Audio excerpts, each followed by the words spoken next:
Right. So நம்ம இன்னைக்கு அப்போஸ்தலர் 1ஆம் அதிகாரம் புக் ஆஃப் ஆக்ஸ் பார்க்க போகிறோம். சரிங்களா? இந்த அப்போஸ்தலர் இங்கிலீஷில் வந்து ஆக்ஸ்ன்னு இருக்கும். ஆக்ஸ் அப்படின்ற வேர்டுக்கு உங்களுக்கு மீனிங் தெரியும்ல. ஆக்ஸ் அப்படின்னா செய்கைகள், செய்யறது அப்படின்னு அர்த்தம் இல்லை. நம்ம கிருபையின் காலத்தில் கிருபையை குறித்து அதிகமாய் போதித்தவர்கள் பயங்கரமாக செயல்பட்டுருக்காங்க தெரியுமா? பயங்கரமாக கிரியை செஞ்சுருக்கிறாங்க. இன்னைக்கு நிறைய பேர் வந்து புது உடன்படிக்கை கிரியைகள் இல்லை, கிருபையினால் ஸ்திரப்பட்டிருக்கிறோம், நீதிமனாக்கப்பட்டிருக்கிறோம், தகுதிப்படுத்தப்பட்டிருக்கிறோம், அது எல்லாமே உண்மை. அதனால நம்ம எதுவுமே செய்ய தேவையில்ல அப்படின்ற லெவலில் போய்கிட்டு இருக்கிறாங்க. சரியா? கிடையாது, அப்படி கிடையாது. நம்ம இன்னைக்கு அப்போஸ்தலர்கள், இயேசு கிறிஸ்துவோடு கூட இருந்தவர்கள், இயேசுவை தரிசித்த அப்போஸ்தலர்கள், இவங்களுடைய ஊழியத்தினுடைய காரியங்கள், இவங்க பட்ட பாடுகள், அதன் மத்தியில் அவங்க சொன்ன உபதேசங்கள், அவங்க செய்த ஊழியங்கள், அதிலிருந்து நம்ம கற்றுக்கொள்ள போகிற சத்தியங்கள், இது எல்லாமே வந்துட்டு கிருபை அதிகமாய் சார்ந்த ஆட்கள் தான் பண்ணியிருக்கிறாங்க. இன்னும் நான் உங்களுக்கு சொல்ல போனோம் அப்படின்னா, நியாயப்பிரமாணத்தை சார்ந்த யூதர்களை பார்க்கிலும் கிருபையை சார்ந்த சீஷர்கள் தான் அதிகமான கிரியை செய்திருக்கிறார்கள். So if you have accepted and have understood grace, you will show it in works. கிருபையை நீங்கள் ஏற்றுக்கொண்டு புரிந்து கொண்டிருக்கிறீர்கள், அது வேதத்தின்படி சரியாய் புரிந்து கொண்டிருக்கிறீர்கள் அப்படின்னா கண்டிப்பாக கிரியைகளில் காட்டுவீங்க. கிரியைகளில் காட்டாமல் ஒருபோதும் இருக்க மாட்டீங்க. சரியா? ஆமாம். நம்ம இன்னைக்கு கர்த்தர் கிருபையாக இருக்கிறார், அதனால் வந்துட்டு கிரியே தேவையில்லை அப்படின்ற லெவலில் போகிற ஆட்கள் நிறைய பேர் இருக்கிறாங்க. நீங்கள் யாரும் அப்படி இருக்கக்கூடாது, அப்படி இருக்காதீங்க. கர்த்தர் சீக்கிரம் வரப்போகிறார். சரியா? ஸோ அப்போஸ்தலர் நடபடிகள் 1ஆம் அதிகாரம் எடுத்துக்கலாம். அதுக்கு முன்னாடி அப்போஸ்தலர் நடபடிகளினுடைய ஒரு சில பேசிக்காக ஒரு சில காரியங்கள். இப்போ ஆக்ஷன் இருக்கு பார்த்தீங்களா? ஆக்ஷன் செய்கைகள்னு அர்த்தம். தமிழ் எப்படி இருக்கு? அப்போஸ்தல நடவடிக்கைகள். அப்போஸ்தலர்கள் நடவடிக்கைகள், நடந்தவைகள், செய்தவைகள். அதுதான் அப்போஸ்தலர்கள் என்ன செஞ்சாங்க அப்படின்ற மீனிங்ல இருக்குல்ல. இது ஆக்சுவலாக நீங்கள் முதல்ல வாசிக்கும் போது அழகாக புரியும். எனக்கு எப்படி தோணுது அப்படின்னா, இந்த அப்போஸ்தலர் நடவடிக்கைகள் அப்படி பேர் வைக்காமல் இது எப்படி வச்சிருக்கணும் அப்படின்னா, ஆனால் ஒரு ஸ்டேட்மெண்ட் மாதிரி போகும், ஒரு நேம் மாதிரி இருக்காது. இதுக்கு ஆக்சுவலாக என்ன மீனிங் தெரியுமா? ஒரு கிரேக்க வார்த்தை என்ன பயன்படுத்தியிருக்காங்க அப்படின்னா, பிராக்சிஸ். பிராக்சிஸ் பிராக்சிஸ் இந்த கிரேக்க வார்த்தை பயன்படுத்தியிருக்கிறாங்க. என்ன பிராக்சிஸ் செய்தார்கள்? யார் செய்தார்கள்? அப்போஸ்தலர்கள் செய்தார்கள். என்ன செய்தார்கள்? ஊழியம் செய்தார்கள். ஓ, அப்போ அப்போஸ்தலர்களே ஊழியம் பண்ணிட்டாங்களா அப்படின்னா இல்லை. அப்போஸ்தலர்களை கொண்டு ஆவியானவர் இதை என்ன செய்தார்? பரிசுத்தாவினால் பலப்படுத்தப்பட்ட அப்போஸ்தலர்கள் பரிசுத்தாவின் நிமித்தமாக என்ன செய்தார்கள்? அது ஆவியின்படி வழிநடத்தப்படுதல். அதுதான் கரெக்டான மீனிங். அப்போஸ்தல நடவடிக்கைகள் அப்படின்றத விட பரிசுத்தாவியானவர் அப்போஸ்தலர்களை கொண்டு செய்த காரியங்கள், இதுதான் எக்ஸாக்டான மீனிங். அப்படி தான் இருந்திருக்கணும். அதுதான் இன்னும் பெட்டராக இருந்திருக்கும்னு நினைக்கிறேன் நான். But it's okay. நம்ம இப்போதைக்கு பைபிளுடைய தலைப்புகள், புஸ்தகத்தினுடைய பெயர்கள்லாம் மாற்ற வேண்டாம். ஸோ அப்போஸ்தல நடவடிக்கைகள்னு இருக்கட்டும். அதோட மீனிங் பெட்டராக புரிஞ்சுக்கிங்க. ப்ராக்சிஸ் அப்படின்ற க்ரீக் வேர்ட் தான் த புக் ஆஃப் ஆக்ஸ்க்கு பயன்படுத்தியிருக்கிறாங்க. அதுக்கு என்ன மீனிங் அப்படின்னா, the work of the Holy Spirit through the disciples, through the apostles. அப்போஸ்தலர்கள் மூலமாய் பரிசுத்தாவின் நடவடிக்கைகள். அதுதான் சரியான வார்த்தை. ஆமாம், இதுதான் கரெக்டாக இருக்கும். அப்போஸ்தலர்கள் மூலமாய் பரிசுத்தாவின் நடவடிக்கைகள், பரிசுத்தாவியானவர் செய்த காரியங்கள், அதான் சரியா இருக்கும். இப்போ இந்த அப்போஸ்தலர் 1ஆம் அதிகாரத்தில் பார்க்கும் பொழுது இது ஓகே. யாராவது சொல்ல முடியுமா அப்போஸ்தலர் நடவடிக்கைகள் எழுதினது யாரு? லூக்கா எழுதினாரு. சரி, லூக்கா யாருக்கு எழுதினாரு? தியோப்பிலு. தியோப்பிலு யாரு அப்படின்ற எக்ஸாக்டான டீட்டெயில்ஸ் எதுவுமே கிடைக்கல. யாரா இருக்க வாய்ப்பு இருக்கு? இதுல இருந்து ஆராய்ச்சியாளர்கள் 2 விதங்கள்ல சொல்றாங்க. ஒன்று என்ன அப்படின்னா, தியோப்பிலு அப்படின்றது ஒரு தனிப்பட்ட நபர் என்று நம்பக்கூடிய ஆட்கள் இருக்கிறாங்க. தியோப்பிலு அப்படின்றது ஒரு இப்போ ஏரோது ராஜா அப்படின்றது, ஏரோதுன்றது ராஜா பெயர் இல்லை, ஏரோதுன்றது அந்த ராஜாவுடைய பட்டம் இல்லை. அந்த மாதிரி ஒரு ரோம் அதிகாரத்தில் இருக்கக்கூடிய அந்த அதிகாரியினுடைய ஸ்தானாதிபதியை குறிக்கக்கூடிய ஒரு வார்த்தை அப்படின்னு நம்புற ஆட்கள் இருக்காங்க. நமக்கு எதுன்றது எக்ஸாக்டாக தெரியாது. நான் என்ன நம்புறேன் அப்படின்னா, தியோப்பிலு அப்படின்னு ஒரு தனிப்பட்ட ஒரு நபர் இருக்கிறார். இந்த லூக்கா எழுதுறதை வச்சு பார்க்கும்போது இந்த தியோப்பிலுவுக்கு இயேசு கிறிஸ்துவை பற்றி தெரிஞ்சிக்க வேண்டிய காரியங்கள் நிறைய இருக்கு. நிறைய கற்றுக்கணும், தெரிஞ்சுக்கணும் பயங்கர ஆசை. இவன் புதுசாக ரட்சிக்கப்பட்டவன். சரியா? இவன் புதுசாக ரட்சிக்கப்பட்டவன். இவன் ஆதியிலிருந்து யூதனாக அப்படி இருந்த ஆட்கள் கிடையாது. புதிதாக இயேசுவை ஏற்றுக்கொண்டு ரட்சிக்கப்பட்டவர்கள் தான், ரட்சிக்கப்பட்ட நபர் தான் வந்துட்டு தியோப்பிலு. லூக்கா வந்துட்டு எப்போ எழுதினார் அப்படின்னு சொல்லி பார்த்தீங்கன்னா, கிபி 70க்கு மேலே, கிபி 70க்கு மேலே தான் எழுதியிருக்க வாய்ப்பு இருக்குது. அதுக்கு முன்னாடி எழுதியிருக்க வாய்ப்பு இல்லை. கிபி 70க்கு மேல தான் எழுதியிருக்க வாய்ப்பு இருக்கு. இப்ப லூக்கா வந்துட்டு பேசிக்கா யார பத்தி எழுதுறாரு அப்படின்னு சொல்லி பார்த்தீங்கன்னா, 1 அப்போஸ்தலனாகிய பவுல பத்தி எழுதுறாரு. 2வது அப்போஸ்தலனாகிய பேதுருவ பத்தி எழுதுறாரு. சரி இப்படி சொல்றேன். முதல்ல பேதுருவ பத்தி எழுதுறாரு. அப்புறம் பவுல பத்தி எழுதுறாரு. ஆக்சுவலா இந்த லூக்கா யாருன்னு கேட்டீங்கன்னா, பவுலுடைய ஊழியத்துல கம்பானியன். பவுலுடைய ஊழியத்தோடு கூட பவுலோடு கூட இருந்தவர் ஊழியத்தின் பாதைகள்ல. சரியா? பேதுரு பத்தி பேதுரு கூட இல்லையே, அப்ப எப்படி பேதுருவ பத்தி எழுதியிருப்பார் அப்படின்னா, ஊழியத்துடைய ஆரம்ப நாட்கள்ல கவனிங்க, ஊழியத்துடைய ஆரம்ப நாட்கள்ல அப்போஸ்தலனாகிய பவுல் எப்படி அழைக்கப்பட்டார், வந்தாரு. பவுல் வர்றதுக்கு முன்பாக இருந்தே பேதுரு ஊழியத்தில் இருக்கிறாரு.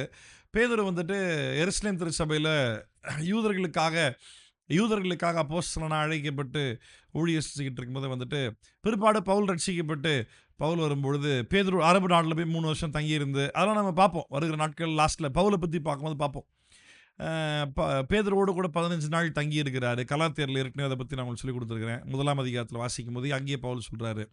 பேதுருவோடு 15 நாள் தங்கி இருக்கிறாரு. அப்போ பவுலோடு கூட லூக்கா ஊழியத்தில் இருந்தபடினால பவுலும் பேதுரும் எத்தனை நாட்கள் இல்லை எத்தனை மாதங்கள் மேபி எத்தனை வருடங்கள் ஊழியத்தினுடைய காரியங்கள்ல வந்து போய் பார்த்து பழகி பேசி அந்த இன்ட்ராக்ஷன் கான்டாக்ட் இருந்ததோ, அதில் எந்த அளவுக்கு லூக்கா கூட இருந்து அதெல்லாம் பார்த்தாரோ, அது வரைக்கும் தான் லூக்காவால் எழுத முடிஞ்சதே தவிர அதை தாண்டி எழுத முடியல.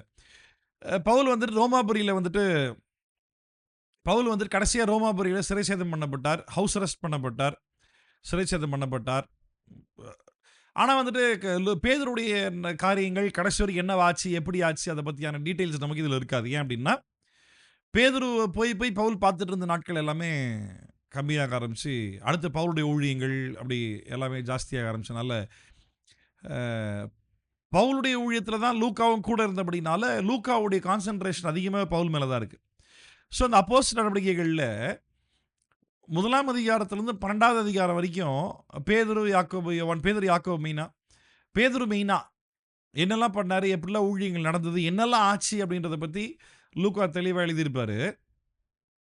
அதை தொடர்ந்து 13ஆம் அதிகாரத்திலிருந்து 28ஆம் அதிகாரம் வரைக்கும் பவுலுடைய ரட்சிக்கப்பட்டதிலிருந்து பவுலுடைய 3ஆம் மிஷனரி யாத்திரை முடிஞ்சு கடைசியாக யாக்கோபு பேச்சை கேட்டு எருசலேம் போக ட்ரை பண்ணி அங்கேருந்து அரெஸ்ட் ஆகி ரோம் கூட்டு போகப்பட்டு ரோமில் கடைசியாக அவரை வந்துட்டு முடிச்சிட்டாங்க.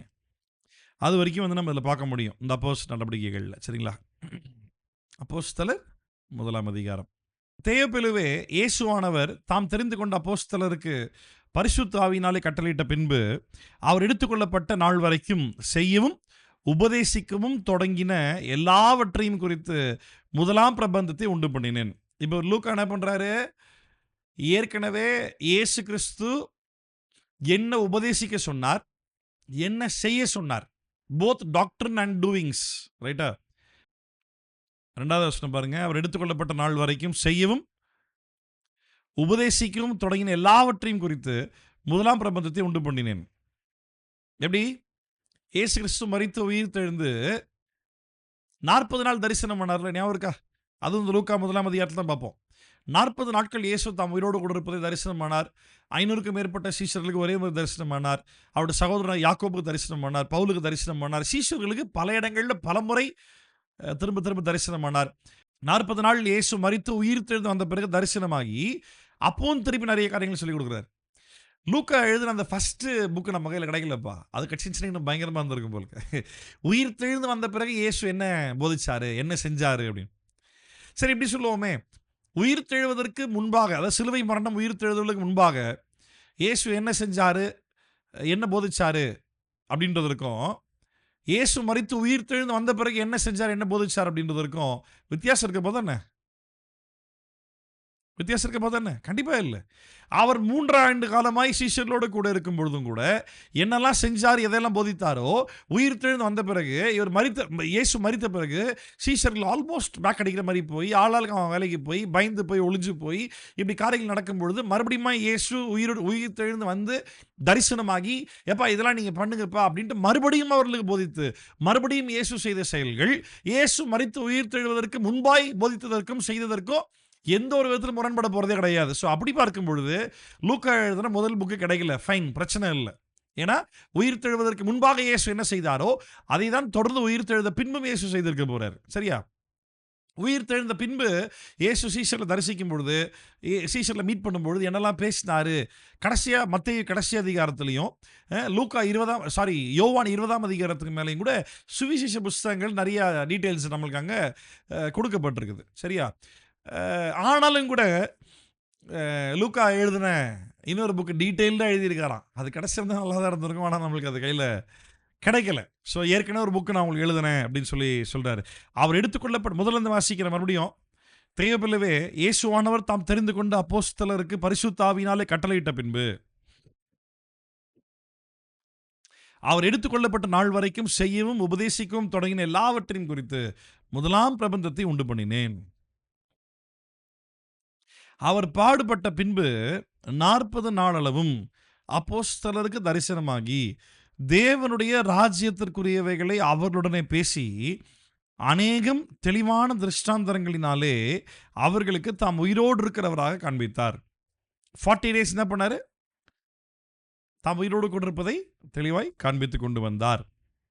அன்றியும் அவர் அவர்களுடனே கூடி வந்திருக்கும் போது அவர்களை நோக்கி, யோவான் ஜலத்தினாலே ஞானஸ்நானம் கொடுத்தான், நீங்கள் சில நாளுக்குள்ளே பரிசுத்த ஆவியினாலே ஞானஸ்நானம் பெறுவீர்கள். அந்த வார்த்தை நல்லா கவனிங்க. யோவான் என்ன பண்ணாரா? ஜலத்தினாலே ஞானஸ்நானம் கொடுத்து வந்தான். கொடுத்துக்கிட்டு இருக்கான்ல, கொடுத்தான். ஏன்னா யோவான்லாம் இயேசுக்கு முன்னாடியே செத்து போயிட்டார்ல. ஞானஸ்நானம் கொடுத்து வந்தான். நீங்கள் சில நாளைக்குள்ளே பரிசுத்த ஆவியினாலே ஞானஸ்நானம் பெறுவீர்கள். இப்போ ஞானஸ்நானம் என்ற ஒரு காரியத்தில் பரிசுத்த ஆவியின் ஞானஸ்நானம் ஒரு ஞானஸ்நானம் இருக்குது அப்படின்றது பெந்தேகோஸ்து உபதேசமா இருக்கு. நல்லா கவனிங்க. வேதாகமத்தில் ஒரு உபதேசமாகவே ஒன்று இருக்குமானால் கண்டிப்பாக அந்த சபையில் போதகர்கள் போதித்து தான் ஆகணும். விசுவாசிகள் அந்த உபதேசத்துக்கு கீழ்ப்படிஞ்சு பின்பற்றி தான் ஆகணும். வேதத்தில் இருக்கக்கூடிய ஒரு சில வார்த்தைகளை வச்சு ஒரு உபதேசத்தை உருவாக்க முடியாது. நல்லா கவனிங்க. நான் இன்னைக்கு உங்களுக்கு 2 எக்ஸாம்பிள் சொல்ல போறேன். ஒன்று இந்த ஆவியின் ஞானஸ்நானம், 2வது திருத்துவம். திருத்துவம் என்ற வார்த்தை வேதாகமத்தில் இல்லை, ஆனால் திருத்துவம் என்ற உபதேசம் பைபிள் ஃபுல்லாக இருக்கு. ரைட்டா? வார்த்தை இல்லை, உபதேசம் இருக்கு. அதே போல அதுக்கு முரண்பாடு இன்னொன்று பாருங்க. பரிசுத்தாவின் ஞானஸ்நானம், ஆவியினால் ஞானஸ்நானம் பண்ணப்படுதல். தண்ணீர் ஞானஸ்நானம் வாங்கிட்ட, நீ ஆவியில் ஞானஸ்நானம் வாங்கணும் அப்படின்ற ஒரு உபதேசம் பைபிள் இல்லை. ஆனால் பரிசுத்த ஆவியினால் ஞானஸ்நானம் பண்ணப்படுவீர்கள் அப்படின்னு சொல்லி ஒரு வார்த்தை கொடுக்கப்பட்டிருக்கு. சரியா? ஏன் சொல்கிறேன் அப்படின்னா, அப்போ இயேசு உபதேசம் இல்லாமல் அப்போ ஏன் இதை சொன்னார் அப்படின்னு யோசிக்காதீங்க. இதுக்கு ஒரு அர்த்தம் இருக்கு. என்னன்னு சொல்கிறேன் உங்களுக்கு நான். சில நாளைக்குள்ளே, நல்லா கவனிங்க, இது முடிந்து போன ஒரு சம்பவம், இன்னைக்கும் நடந்து கொண்டிருக்கிற ஒரு சம்பவம் அல்ல. இல்லாட்டி இன்னைக்கு நடக்கிற சம்பவம் தான். ஓகே, இது ஒரு சின்ன ஒரு சின்ன வித்தியாசம் இருக்குது. கவனிங்க, நான் ஃபுல்லாக சொல்லி முடிக்கிறேன். கவனிங்க, அப்போ தான் உங்களுக்கு இன்னும் பெட்டராக புரியும். சில நாளைக்குள்ளே அப்படின்னா 2000 வருஷம் கழிச்சு வரப்போகிறவங்களுக்கு இல்லை. சீசரில் பார்த்து சொல்கிறார், இன்னும் கொஞ்ச நாளில் யோவான் ஞானஸ்நானம் கொடுத்தான்ல, அந்த மாதிரி நான் பரிசுத்த ஆவியினால் ஒரு ஞானஸ்நானம் தருவேன் அப்படின்னு அர்த்தம். யோவான் தண்ணியில் முக்கிய தூக்குன மாதிரி பரிசுத்த ஆவியானவர் ஒருத்தர் தண்ணியில் முக்கிய தூக்குவார். அப்படியா? அப்படி இல்லை. ரைட்டா? அப்படி கிடையாது. பரிசுத்த ஆவியின் ஞானஸ்நானம்னா என்ன? ஏன்னா இன்னைக்கு ஆவிக்குரிய சபைகள்ன்ற பேரில், பெந்தேகோஸ்து சபைகள்ன்ற பேர், நம்மளும் ஆவிக்குரிய சபை தான், இல்லைன்னு சொல்ல மாட்டேன். பெந்தேகோஸ்து சபைகள், ஆவிக்குரிய சபைன்ற பேரில் இந்த பரிசுத்த ஆவியின் ஞானஸ்நானம் அப்படின்னு ரொம்ப பண்ணிடுறாங்க, ஓவராக பண்ணுறாங்க. வார்த்தைக்கு முக்கியத்துவம் கொடுக்காம, இல்லை வார்த்தையின் அடிப்படையில் சொல்லப்படாத ஒரு சில செயல்முறைகளை எல்லாம் என்ன பண்ணுறாங்க, ஊழியன்ற பேரில் பண்ணுறாங்க. அக்கினி அபிஷேக முகாம் அப்படின்னு வச்சு வாலிப பிள்ளைகளை பேசு வாய்க்கு வந்ததெல்லாம் பேசு, பரிசுத்த ஆவி நிரப்புவார், வாயில் என்ன வருதோ சொல்ல ஆரம்பி, வாயில் என்ன வருதோ சொல்ல ஆரம்பியா. இது என்னது? இது அந்நிய பாஷை ஒன்று நிச்சயமாக உண்டு, நான் இல்லைன்னு சொல்ல மாட்டேன். அதுக்கு வாயில் என்ன வருதோ அதை சொல்கிறதெல்லாம் அந்நிய பாஷையா? கண்டிப்பாக கிடையாது. சரியா? இப்படி பண்ணுற ஆட்கள் இருக்கிறாங்க. ஒன்று. 2வது என்ன அப்படின்னா, வாயில் வந்ததெல்லாம் பேசு, உனக்கு இருதயத்தை கடினப்படுத்தாத, உன் வாயை அடக்கி வைக்காத, உன் வாயை பிசாசு கெட்டுறான். எப்படி? ஏற்கனவே 1/2 மணி நேரமாக இங்கே 3/4 மணி நேரமாக ஆராதனை ஓடி ட்ரம் பீட்டை வேகமாக அடித்து பாஸ்ட்டு லொபோ குய்யாமுயான்னு கத்தி, ஸ்பீக்கரை போட்டு மைக்கை போட்டு கத்தி, ஆமாம் பேசு 3/4 மணி நேரமாக இங்கே ஆராதனை போயினுக்குது, பேசுன்ட்டு இன்னும் வாய் கட்டப்பட்டு திறக்கல. பிசாசு வாயை கட்டியிருக்கான். கட்டியிருக்கான்னா அவன் ரசிக்கப்படலன்னு அர்த்தம். அவனை கூப்பிட்டு உட்கார வச்சு காஸ்பிள் சொல்லி இயேசுவை மனப்பூர்வமாக ஏற்றுக்கொண்டு சொல்லி கொடுத்து அவன் வாயால் அறிக்கையிட வைக்கணும். மனப்பூர்வமாக விசுவாசிக்கிறேன் இயேசு மரித்தார் உயிர் தெழுந்தாருன்னு அவன் அறிக்கைப்பட்ட பரிசுத்த ஆவி அவனுக்குள்ள வந்துருவார். பரிசுத்த ஆவியானவர் அவனுக்குள்ள வருகிற அந்த ஒரு நொடியில் அது இன்ஸ்டன்ட்டாக அவனுக்குள்ள ஒரு வரங்களை கொடுக்குறாரா, இல்லை இனி வரப்போகிற நாட்களில் மெதுவாக அவனுக்குள்ள ஒரு சில வரங்கள் சூழ்நிலையை சார்ந்து ஊழியத்தினுடைய அவசியத்தை சார்ந்து ஆவியானவர் அவனுக்குள்ள இருந்து செயல்படுவாரா, வரங்களை தருவாரா அப்படின்றது நமக்கு அது நம்ம எந்த கேரண்டியும் கொடுக்க முடியாது. இப்படித்தான் நடக்கும் அப்படின்லாம் எதுவுமே சொல்ல முடியாது. ரெண்டாவது என்ன, அந்த அப்போஸ்தலர்ல வாசிப்போம் என்ன அப்படின்னா, சில பேர் ஞானஸ்நானம் எடுத்தாதான் பரிசுத்த ஆவியானவருக்குள்ள வருவார். இல்லை ஞானஸ்நானம் எடுக்காமையே பரிசுத்த ஆவியானவரை பெற்ற ஆட்கள்லாம் ஆதி திருச்சபை நாட்கள் இருந்திருக்கிறாங்க. நல்லா கவனிங்க, இங்கே ஞானஸ்நானன்ற வார்த்தைக்கு என்ன மீனிங்னு பார்க்க போகிறோம் நம்ம இன்னைக்கு. ரெண்டாவது, ஞானஸ்நானம் எடுத்தாதான் நீ ரட்சிக்கப்பட்ட, ஞானஸ்நானம் எடுத்தாதான் உனக்குள்ள பரிசுத்த ஆவி வருவார் அப்படிலாம் கிடையாது. விசுவாசிக்கிறவன் ரட்சிக்கப்படுகிறான், ரட்சிக்கப்படுகிறவனுக்குள் பரிசுத்த ஆவியானவர் பரிபூர்ணமாக இருக்கிறார். நம்ம ஆட்கள் எதை குழப்பிக்கிறாங்கன்னா, ஆவியானவர் ஒரு நபருக்குள் இருப்பதற்கும் அவனுக்கு ஒரு நபருக்குள்ள இருந்து ஆவியின் வரங்கள் செயல்படுவதற்கும் வித்தியாசம் தெரியாமல் ரெண்டுத்தையும் குழப்பிக்கிறாங்க. சரியா? அந்நிய பாஷை அப்படின்னு சொல்லி முடிச்சிடுறாங்க. கேட்டு அபிஷேகம் பெற்றியா, அபிஷேகம் பெற்றியா, அந்நிய பாஷையில் பேசினா அது பேர் அபிஷேகம், இல்லாட்டி அது அபிஷேகம் கிடையாதுல்ல. அந்நிய பாஷையில் பேசினா அபிஷேகம், இல்லாட்டி அபிஷேகம் கிடையாது. அப்படி இல்லை. ஆக்சுவலாக அந்நிய பாஷை என்பது ஆவியின் வரங்களில் ஒரு வரம், அவ்வளோதான். அதை வந்துட்டு நீ அந்நிய பாஷை பேசிட்டாதான் ஆவியானவனுக்குள்ள இருக்கிறாரு, இல்லை அப்படிலாம் கிடையாது. ஆமாம், ஆவியானவர் தம்முடைய தயவுள்ள சித்தத்தின்படி அவனவனுக்கு வரங்களை பகிர்ந்து கொடுக்கிறார். கொரிந்தியர் 12ஆம் அதிகாரத்தில் வாசிச்சோம்ல, ஞாபகம் இருக்கா? வரங்களை பகிர்ந்து கொடுக்கிறார். அந்த வரங்களை பெற்றுக்கொண்ட நபர் வரங்களை பயன்படுத்தவும் செய்யலாம், சம்டைம்ஸ் அந்த வரங்களை பயன்படுத்தாமே இருக்கலாம். ரெண்டுமே நடக்கலாம், ரெண்டுமே நடக்க வாய்ப்பு இருக்குது.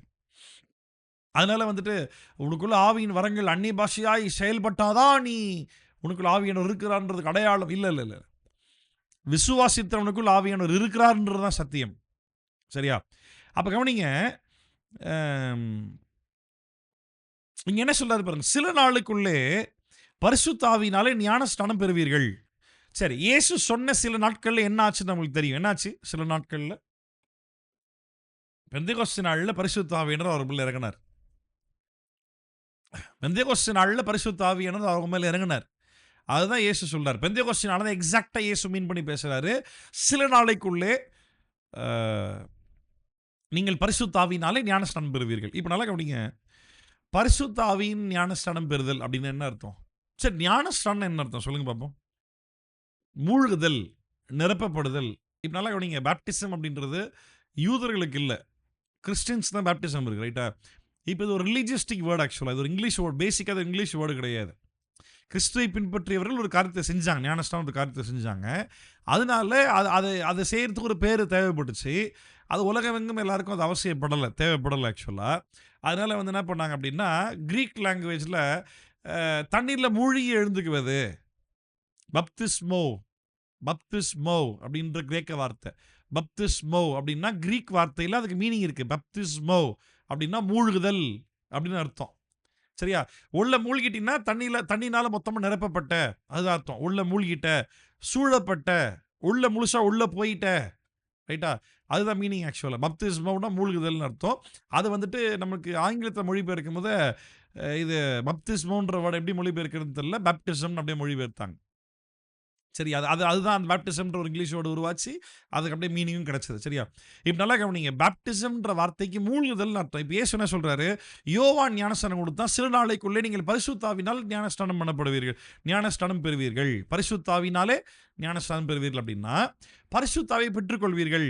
பரிசுத்த ஆவியானவரால் நீங்கள் முழுமையாக நிரப்பப்படுவீர்கள். உங்களுக்குள்ள பரிசுத்த ஆவியானவர் நிரம்பி இருப்பாரு, உங்க சிந்தனையில் முழுசா நிரம்பி இருப்பாரு. நீ லிட்டரலா யோசிக்காத, அப்படியே நரம்புகள், எலும்புகள், அப்படியே கை நகத்தில் வரைக்கும் அப்படியே ஆவி நிரம்பி இருப்பாருன்னா நகம் வெட்டி போட மாட்டியா? ஐயோ, ஆவியான நிரம்பி இருக்கார், நகத்தை வெட்டி போட்டுற முடியாது. அப்படி இல்லை. அவருடைய சிந்தனை, அவர் உன்னோட சிந்தனையை முழுசாக கேப்சர் பண்ணுறாரு. He is completely in your thoughts, he is completely inside you, ரைட்டா? உனக்குள்ளாக இருந்து உன்னோடு கூட இருந்து உன்னையே அவர் நடத்துவார், உன் மேலே இருக்கிறாரு, உன்னை முழுமையாக நிரப்பி இருக்கிறாரு. இப்போ இதே மாதிரி கவனிங்க, பேப்டிசம்ன்ற வேர்டுக்கு பைபிளில் வேற எங்கெல்லாம் மீனிங் பார்க்கலாம் அப்படின்னா, இந்த இஸ்ரேல் மக்கள் மோசேயால் வழிநடத்தி கொண்டு வந்த பொழுது செங்கடல் இருந்ததில்ல, மோசே கோல் எடுத்து அடிக்கிறான், அப்போ செங்கடல் ரெண்டாக பிளந்ததில்ல, ஞாபகம் இருக்கா? அப்போது மதில் சுவரை போல செங்கடல் ரெண்டாக நின்றுது, அதன் வழியே கடந்து போனார்கள். இப்போ நல்லா கவனி, நம்ம இஸ்ரேல் மக்களுடைய அந்த மக்கள் ஆங்கிள் இருந்து பார்க்குறோம், பயங்கரமாக அப்படியே தண்ணீர் ரெண்டு குவியலாக அப்படி பெருசாக நிற்கிது. அப்படியே இன்னைக்கு இந்த டிஜிட்டல் மேப்பில் பார்க்குற மாதிரி ஜூம் அவுட் பண்ணி சேட்டலைட் வியூவில் பாரு, சும்மா கற்பனை பண்ணி பாருங்க. சேட்டலைட் வியூல இருந்து மேல இருந்து ஆண்டவர் பார்க்குற மாரி பாருங்க. ஒண்ணுமே இல்ல. ஃபுல்லா தண்ணி. அது நடுவுல ஒரு சின்ன இடையில பாதை. தண்ணீரின் மத்தியில் அவர்கள் கடந்து போனார்கள். ரைட்டா? அதுதான் அதையும் ஞானஸ்நானத்துக்கு ஒப்பனையான சொல்றாரு. பேதுரு சொல்றார். ரைட்டா? அதே போல நோவாவுடைய சம்பவத்துல பார்க்கும் பொழுது நல்லா கவனிங்க. உலகம் மொத்தமாய் ஜலத்தால் அழிக்கப்பட்டது. தண்ணீரினால் உலகம் மொத்தம் நிரம்பி போச்சு. 8 பேராகிய நோவாவும் தன்னுடைய பிள்ளைகள், மருமகள்கள் மட்டும் என்ன பண்ணாங்க? படகுல காப்பாற்றப்பட்டார்கள். நம்ம நோவாவுடைய ஆங்கிள் இருந்து பார்த்துக்கிட்டு இருக்கிறோம். அவனை சுத்தி ஃபுல்லா தண்ணியா இருந்துச்சுல. இல்ல அப்படியே ஆண்டவரோட ஆங்கிள் இருந்து பாரு. மொத்தமாவே தண்ணி தான். அந்த தண்ணீர் மத்தியில நோவா ஃபேமிலி. ரைட்டா?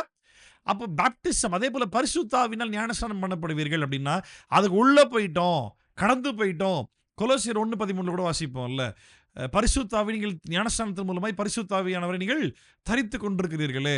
1 கொரிந்தியர் 12ஆம் அதிகாரத்தில கூட வாசிப்போம். 12:13 நாம் யூதராயினும், கிரேக்கராயினும், சுயாதீனாயினும், அடிமையாயினும், புறஜாதியாயினும் இல்ல யாரா இருந்தாலும் எல்லாரும் ஒரே ஆவிக்குள்ளாய் ஞானஸ்நானம் பண்ணப்பட்டு எல்லாரும் ஒரே ஆவியினால் தாகம் தீர்க்கப்பட்டோம். ஞாபகம் இருக்கா அந்த வசனம்? We have been baptized in one spirit and we have become one body. எப்படி லிட்டரலா எடுத்துக்க முடியும்? ஒரே ஆவியானவருக்குள்ளாய் ஸ்நானம் பண்ணப்பட்டோம். ஒரே ஆவிக்குள்ளாய் தாகம் தீர்க்கப்பட்டோம். அப்படின்னா ஒரே சரீரமாய் மாற்றப்பட்டோம். அப்படின்னா ரட்சிக்கப்பட்ட எல்லாரும் பரிசுத்த ஆவியை பெற்றிருக்கிறோம். இந்த பரிசுத்த ஆவியை பெற்றிருக்கிற எல்லாரும் ஒரே சரீரமாகிய சபையாய் கூடியிருக்கிறாங்க. இந்த சபைக்கு கிறிஸ்து தலையாக இருக்கிறார். அவர் பரிசுத்த ஆவி மூலமாய் நாம் கிறிஸ்து இயேசுக்குள் முழுமையாய் பிரவேசித்திருக்கிறோம். கிறிஸ்துவின் மூலமாய் பிதாவினிடத்தில் சென்றடைந்திருக்கிறோம். புரியுதா நான் சொல்றது உங்களுக்கு? ஸோ பேப்டிசம்ன்றதுக்கு மீனிங் என்ன அப்படின்னா, இது வழியாய் ஒரு முழுமைக்குள் அடைந்திருக்கிறோம். அதுதான் மீனிங். அவ பரிசுத்த ஆவியினால் ஞானஸ்நானம் பண்ணப்படுவீர்கள் அப்படின்னு சொல்லும் பொழுது, பரிசுத்த ஆவியானவருடைய ஞானஸ்நானம் தனியா ஒன்று இருக்குது. அதுக்காக குய்யோமுயோன்னு கத்தி கையை தட்டி பேண்ட் அடிச்சு கத்தி அலப்புற பண்ணி ஒரு ஊழியக்காரர் என்ன சொன்னாரு, ஒரு சர்ச்சில் வந்து மினிஸ்ட்ரிக்காக கூப்பிட்டுருக்குறாங்க. அவர் போயிருக்கிறாரு. போன இடத்துல என்னாச்சு அப்படின்னா,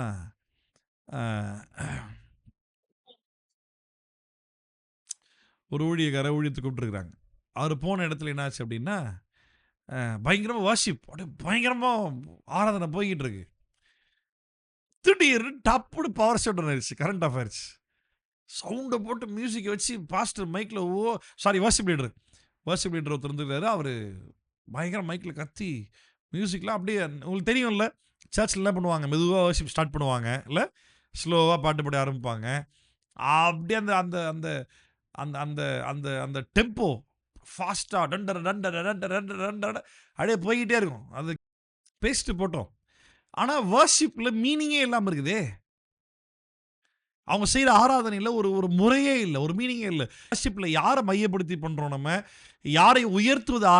ஆராதனைன்ற ஒரு காரியத்தில் நம்ம பிரியப்பட்டோம், நம்ம இனி நல்லா ஆராதிச்சோன்ற ஒரு சாட்டிஸ்ஃபேக்ஷன் நமக்கு வந்தது. அது இல்லை. வர்ஷிப்பில் ஆண்டவர் திருப்திப்படுத்தணும் அப்படின்னா, ஆண்டவர் திருப்திப்படுத்தணும் அப்படின்னா அதுக்கு என்ன மீனிங் அப்படின்னா, இந்த ஆராதனையை பார்த்து அந்த ஆராதனை கர்த்தர் அங்கீகரிக்கணும். எஸ், நீங்கள் என்னை கரெக்டாக மகிமைப்படுத்துனீங்க, இதுதான் எனக்கு பிடிக்குது, இதுதான் நான் உங்களுக்கு சொல்லிக் கொடுத்த உபதேசம், இதுதான் நான் கொடுத்த பைபிள்ன்ற வார்த்தை உங்களுக்கு போதிக்குது அப்படின்னு ஆண்டவர் பிரியப்படணும். ஆண்டவர் ஓகே சொல்லணும் நம்ம வர்ஷிப்க்கு. அப்போ இதுதான் வந்து என்ன பண்றாங்கன்னா, பரிசுத்த ஆவியில ஞானஸ்நானம் பண்ணப்படுகிறோம், அபிஷேகம் பண்ணப்படுகிறோம், அப்படியே ஃபயராக இருக்கிறோம் அப்படின்னு இல்லை. அது கிடையாது. அந்த மீனிங் கிடையவே கிடையாது. நான் இனி வரப்போகிற 2வது சாப்டர் வரும்போதெல்லாம் இயேசுவின் நாமத்தில் ஞானஸ்நானத்தை பற்றி இன்னும் நிறைய நான் உங்களோட பேசுவேன். ஏற்கனவே சொல்லி கொடுத்துருக்கிறேன். இன்னும் கூட கொஞ்சம் டீட்டெயில்டாக நம்ம பார்க்க முயற்சி செய்வோம். கர்த்தர் நம்மோடு பேசுகிறோம். ஆமென். அப்போது நீங்கள் சில நாளைக்குள்ளே பரிசுத்த ஆவியினால் ஞானஸ்நானம் பெறுவீர்கள். எதை பற்றி பேசுகிறார் இயேசு? இன்னைக்கும் இந்த வசனம் சொல்லுது, இந்த வார்த்தை இருக்குது பாரு, பரிசுத்த ஆவியின் ஞானஸ்நானம், பரிசுத்த ஆவியின் ஞானஸ்நானம் அப்படின்ட்டு இது தனியாக ஒரு செஷனாகவே வச்சு பண்ணிக்கிட்டு இருக்காங்க. அது கரெக்டானு கேட்டால் கண்டிப்பாக கிடையாது. கிடையவே கிடையாது. சரியா?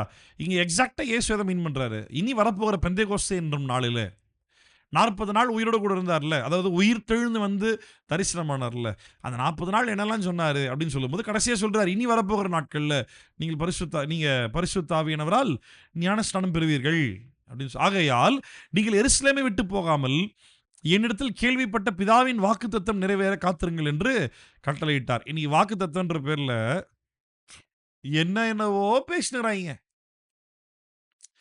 நல்லா கவனிங்க. நிறைய தீர்க்கதரிசிகள் நிறைய வார்த்தைகளை ஆசீர்வாதமாய் அந்தந்த குறிப்பிட்ட தேசத்தில் வாழ்ந்த ஜனங்களுக்கு சொல்லியிருக்கிறாங்க. இங்க வந்துட்டு இயேசு ஒரு ஒரு ஒரு ஒரு ஒரு வாக்குத்தத்தத்தை அவராவே இல்ல, பிதாவினிடத்திலிருந்து ஒரு வாக்குத்தத்தத்தை கொடுக்கிறார். அந்த வாக்குத்தத்தம் பரிசுத்த ஆவியானவர். இந்த வாக்குத்தத்தத்தை யாரும் ஒரு பெரிய பொருட்டாவே நினைக்கிறது கிடையாது. ஏசாயா சொன்ன வாக்குத்தத்தத்தை பெருசா எடுக்குறாய்ங்க. நீங்க யோசிச்சு பாருங்க. என்னைக்காவது இந்த புது வருடத்திற்கு நம்ம சபைக்கான வாக்குத்தத்தம் நிறைவேறி முடிச்ச வாக்குத்தத்தம் மறுபடியும் ரிமைண்ட் பண்ணிக்கிறேன். பரிசுத்த ஆவியை கர்த்தர் உங்களுக்கு தந்தார் என்பதுதான் வாக்குத்தத்தம். இந்த புது வருஷத்துல இதுதான் அவங்க வாக்குத்தத்தம். அப்போஸ்தலர் 1:5 அதான் சொல்லுது பாரு. யாருன்னா இது வரைக்கும் எடுத்திருக்காங்களா? நான் சின்ன வயசுல இருந்து ஒரு பாஸ்டர் குடும்பத்துல பிறந்து வளர்ந்து நிறைய சபைகளுக்கு போயிருக்கிறேன். எல்லாமே ஆவிக்குரிய சபைகள் மட்டும்தான். அப்போஸ்தலர் 1:5 இது வரைக்கும் யாரும் வாக்குத்தத்தமா கொடுத்ததே கிடையாது சபைக்கு. ஏன் அப்படின்னா அவங்க என்ன நம்பிக்கையில் இருக்கிறாங்க? எல்லாரும் இன்னும் பரிசுத்த ஆவியை பெறல. இவங்க அபிஷேக கூட்டம் வச்சு அக்கினி முகாம் நடத்தி அதுல இவங்க வல்லமையா பவர்ஃபுல்லா பேண்ட அடி அடி அடின்னு அடிச்சு பேண்ட் அடிச்சு சும்மா நிதானத்தோடு தேவனை ஆராதிக்கிறவனை உணர்ச்சி வசப்படுத்த வச்சு குயோமியோன்னு கத்த விட்டு இன்னைக்கு ஆர்டர் அபிஷேகித்தார் பார்த்தியா அப்படின்ட்டு ஒரு ஒரு ஒரு ஒரு ஒரு ஃபேக்கான ஒரு ஒரு ஒரு ஒரு நடத்தைக்குள்ள அவங்க நடத்தி கொண்டு போய் இப்படி பண்றதுனால இவங்களுக்கு இந்த வாக்குத்தத்தெல்லாம் புரியாது. இந்த வாக்குத்தத்தத்தை யாருக்கு கொடுத்தாரு? சீஷர்களுக்கு கொடுத்தாரு. சீஷர்கள் என்ன போதிச்சாங்க? தொடர்ந்து நாங்க இயேசு விசுவாசிச்சோம், எங்களுக்கு பரிசுத்த ஆவியை இயேசு தந்தாரு, இதே போல நீங்களும் விசுவாசித்தால் உங்களுக்கும் பரிசுத்த ஆவியை தருவார். அதான் சீஷர்கள் போதிச்சாங்க. அப்போஸ்தலர் 15ஆம் அதிகாரத்துல வந்துட்டு புறஜாதிகள் மத்தியில ஃபர்ஸ்ட் மிஷனரி யாத்திரை போயிட்டு வந்த பிறகு பவுல் வந்துட்டு பேதுரு கிட்ட எருசலேம் திருச்சபையில வந்து பேசும்பொழுது அங்க சீஷர்கள் அங்க இருந்த எல்லா சீடர்கள் மத்தியில பவுல் என்ன சொன்னாரு? அங்க பேதுரு கூட என்ன சொல்றாரு? நம்ம மேல இருக்கிற அதே பரிசுத்த ஆவியானவரை புறஜாதிகள் மேலும் தேவன் தந்திருக்கிறார். எதன் அடிப்படையில்? ஞானஸ்தானத்தின் அடிப்படையிலையா? இல்ல நியாயப்பிரமாணத்தை பின்பற்றனாலயா? இல்ல, விசுவாசத்தின் அடிப்படையில். விசுவாசித்தது தன் பாவங்களை அறிக்கையிட்டு அதை விட்டு திருந்தன் என்ற பேரில் அவைகளை விட்டு இயேசுவை விசுவாசித்து அவரை ஏற்றுக்கொண்ட ஒவ்வொரு நபருக்கும் பரிசுத்த ஆவியானவர் அவனுக்குள்ள பூர்ணமாய் ஆளுகை செய்கிறார். இதுல சந்தேகமே கிடையாது. ஒரு முறை ஆவியானவர் முத்திரையாய் விசுவாசத்தின் திருப்பி சொல்றேன், விசுவாசத்தின் அடிப்படையில் ஒரு முறை ஆவியானவர் முத்திரையாய் அச்சாரமாய் ஒரு நபருக்கு இயேசு பிதாவிடத்திலிருந்து அந்த வாக்குத்தத்தத்தை கொடுத்துட்டார் அப்படின்னா அவர் திருப்பி போகலாம் மாட்டார், திருப்பி வாங்கவும் மாட்டார். அவர் அந்த மனிதரை விட்டு அந்த தனி நபரை விட்டு பரிசுத்த ஆவியானவர் போகவும் மாட்டார். இந்த உபதேசத்தை மாத்திரவன் கள்ளோபதேசி. ஆவியானவர் விலகிடுவார்னு போதிக்கிறவன் கள்ளோபதேசி. நீ ரட்சிக்கப்பட்டு பல வருஷமா சபைக்கு வருவான், நீ நீ நின்று அபிஷேகம் பெறலன்னு சபைக்கு போதிக்கிறவன் கள்ளோபதேசி. அந்த மிகப்பெரிய கள்ளோபதேசத்தில் இன்னைக்கு இருக்கக்கூடிய பிரம்மாண்டமான திருச்சபைகள், ஆவிக்குரிய பெந்தேகோஸ்து சபைகள்னு சொல்லக்கூடிய ஏஜி சபையும் ஏசிஏ சபையும் இந்த பிரம்மாண்ட இந்த ஃபுல் காஸ்பிள் சபையும் இதெல்லாம் தமிழ்நாட்டில் இருக்கக்கூடிய இந்தியா ஃபுல்லாக உலகம் ஃபுல்லாக இருக்கக்கூடிய மிகப்பெரிய ஸ்தாபன சபைகள், பல 100 கிளை சபைகளும் இதுவும் அவங்களுக்கு இருக்குது. இந்த கள்ளோபதேசத்தை அழகா மக்களுக்கு போதிச்சு பயமுறுத்தி நடத்திட்டு வராங்க. அப்படி கிடையாது. விசுவாசிக்கிறவனுக்கு பரிசுத்த ஆவியை தேவன் தருகிறார். தீத்து 3ஆம் அதிகாரத்தில் வாசிக்கிறோம். அந்த பரிசுத்த ஆவியானவர் என்ன பண்றாரு?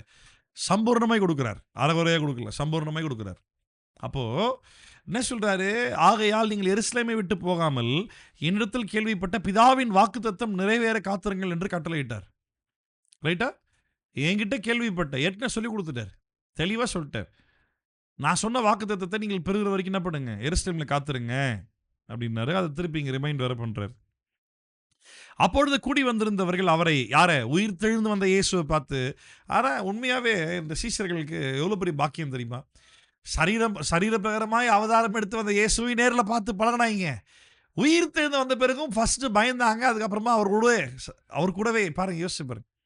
உயிர் தெழுந்து வந்த இயேசுவை நேரில் பார்த்துல திருப்பி அவர்கிட்ட உட்காந்து கேட்டு, ஆமா வல்லமையா செயல்பட்டாங்கன்னா சும்மா இல்லை. சரீர பிரகாரமாக இயேசுவை பார்த்தாங்க, உயிர் தெழுந்து வந்த இயேசுவையும் பார்த்தாங்க. இல்ல, உயிர் தெழுந்து வந்த பிறகும் பாருங்களேன். இவன் நல்லா கவனி. இந்த அப்போஸ்தலர் 1ஆம் அதிகாரம் வரைக்கும் நல்லா கவனி. 2ஆம் அதிகாரத்தில் நல்லா கவனிங்க. 2ஆம் அதிகாரத்தில் சீனே தலையில மாறும். அப்போஸ்தலர் 1ஆம் அதிகாரம் வரைக்கும், அதாவது அப்போஸ்தலர் 1ன்னு சொல்ல முடியாது. எப்படி சொல்லலாம்னா, இயேசு மனித அவதாரம் எடுத்து பூமிக்கு இறங்கி வந்தார். ரைட்டா?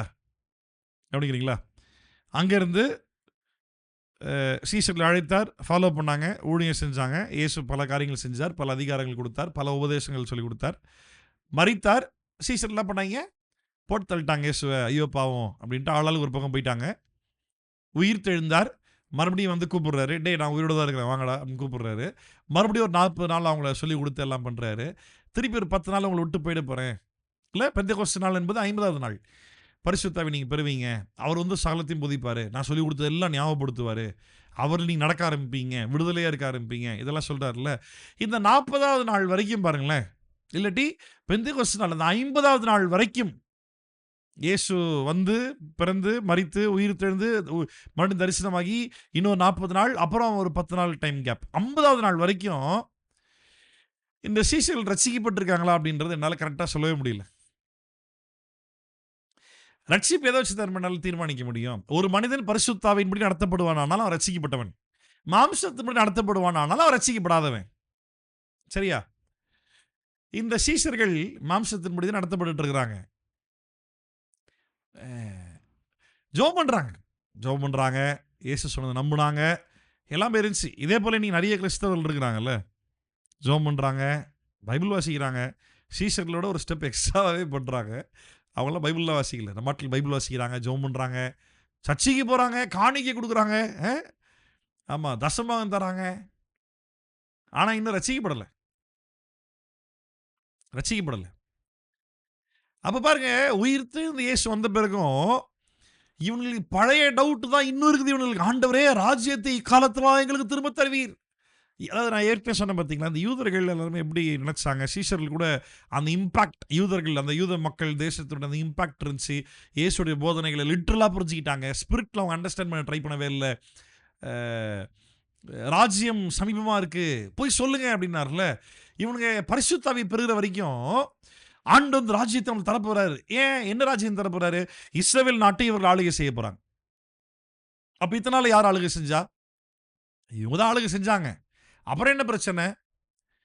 இவங்க பலமுறை அடிமைத்தனத்தில் போயிடுவாங்க. ஞாபகம் இருக்கா? ஆரம்ப நாட்கள்ல இருந்து மோசே மூலமா ஆண்டு கொண்டு வந்தார்ல, அங்க ஒரு 430 வருஷம் அடிமைத்தனம். அப்புறம் நீங்க பழைய ஏற்பாட்டு வந்து ஃபுல்லா பார்க்கும்போது ஒவ்வொரு காலகட்டத்திலையும் அசீரியர்கள், பாபிலோனியர்கள், பல ஆட்கள், எகிப்தியர்கள் பலமுறை அடிமையில போயிட்டே இருக்கிறாங்க. இயேசு சொல்றாரு, ராஜ்யம், தேவ ராஜ்யம் சமீபமா இருக்கு. அந்த ராஜ்யத்துல உன்னை எவனும் ஆளுகை செய்ய முடியாது. நீ யாருக்கு அடிமையா இருக்க மாட்ட. அவர் தேவ ராஜ்யத்தை பத்தி பேசுறாரு. இந்த ராஜ்யம் சமீபமா இருக்குன்றத போய் சொல்லு அப்படின்றாரு. இதுக்கு அடையாளம் என்ன தெரியுமா? நீ என் பேரை சொன்னீனா பிசாசு ஓடும். என் பேரை சொன்னீனா வியாதி சுகமாகும். என் பேரை சொன்னீனா செத்தவன் உயிரோடு எழுப்பான். இதெல்லாம் பார்த்துட்டு ஒரு உண்மையாவே தேவகுமாரன் தான்ப்பா. இந்த தேவகுமாரன் ஒரு ராஜ்யத்தை தரப்போறாரு. என்ன ராஜ்யம் தரப்போறாரு? இனிமே இஸ்ரவேலர்கள் யாருக்குமே அடிமை இல்லை. நாங்க தாண்டா உலகத்தை ஆள போறோம். எல்லாருமே என் கீழே அடிமையா இருக்க போறாங்க. இந்த அண்டர்ஸ்டாண்டிங்ல தான் இவங்க ஆரம்பத்தில் கடைசி வரைக்கும் இருந்தாங்க. கடைசின்ற வார்த்தைக்கு என்ன அர்த்தம்? பரிசுத்த ஆவியை பெற வரைக்கும் இதே அண்டர்ஸ்டாண்டிங்ல இருந்தாங்க. உயிர் தெழுந்து வந்த இயேசுவை பார்த்த பிறகு திருப்பி என்ன கேள்வி கேட்கறான் பாரு. அப்பொழுது கூடி வந்திருந்தவர்கள் அவரை நோக்கி என்ன சொல்றாரு? பரிசுத்த ஆவியினால் நான் உங்களை என்ன பண்ணுவேன்? ஞானஸ்நானம் பண்ணப்படுவீர்கள் அப்படின்னு சொல்றாருல. அப்படியே ஆண்டவரே, அந்த பரிசுத்த ஆவியினர்னா யாரு? எப்படி நான் யோவான் தண்ணியில் முக்கனா அவர் திருப்பி உங்களுக்கு அப்புறம் இன்னொருத்தர் வருவாரா? அவர்கள் ஞானஸ்நானம் தருவாரா? இந்த கேள்வியெல்லாம் இல்லை. என்ன கேட்குறான்? கூடி வந்திருந்தவர்கள் அவரை நோக்கி, ஆண்டவரே இக்காலத்தில் ராஜ்யத்தை இஸ்ரவேலுக்கு திரும்ப கொடுப்பீர் என்று கேட்டார்கள். அதுக்கு இயேசு என்ன சொல்றாரு? அதற்கு அவர், பிதாவானவர் தம்முடைய ஆதீனத்தில் வைத்திருக்கிற காலங்களையும் வேலைகளையும் அறிகிறது உங்களுக்கு அடுத்ததல்ல. மார்க்கு 13ஆம் அதிகாரம் 32ஆம் வசனம். அந்த வசனம் என்ன சொல்லுது? மார்க் 13:32 அநேக இஸ்லாமியர்கள் இந்த வசனத்தை வச்சு தான் கேள்வி கேட்குறாங்க.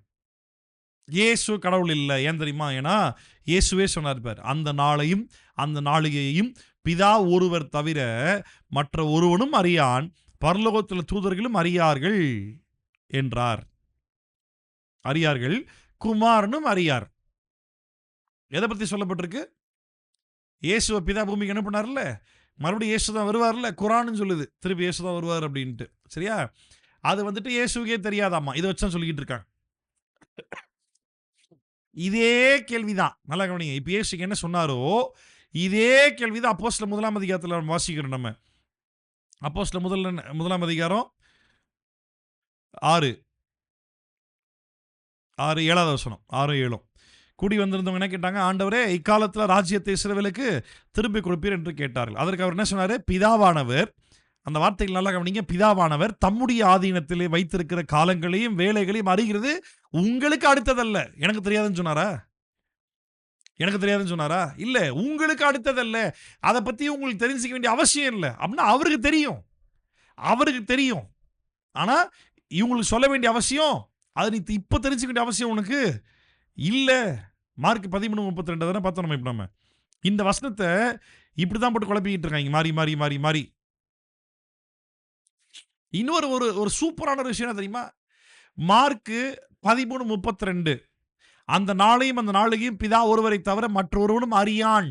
டு நாட் நோ, தெரியாது.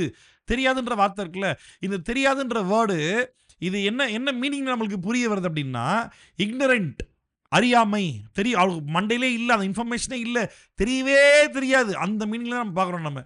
ஆனால் இந்த கிரீக் வேர்டு ஒரிஜினல் என்ன மீனிங்ல இருக்கு தெரியுமா? ஒரிஜினல் கிரீக் வேர்டில் declare. I do not know இல்லை, ஐ டு நாட் டிக்ளேர், சொல்ல மாட்டேன்னு அர்த்தம். புரியுதா?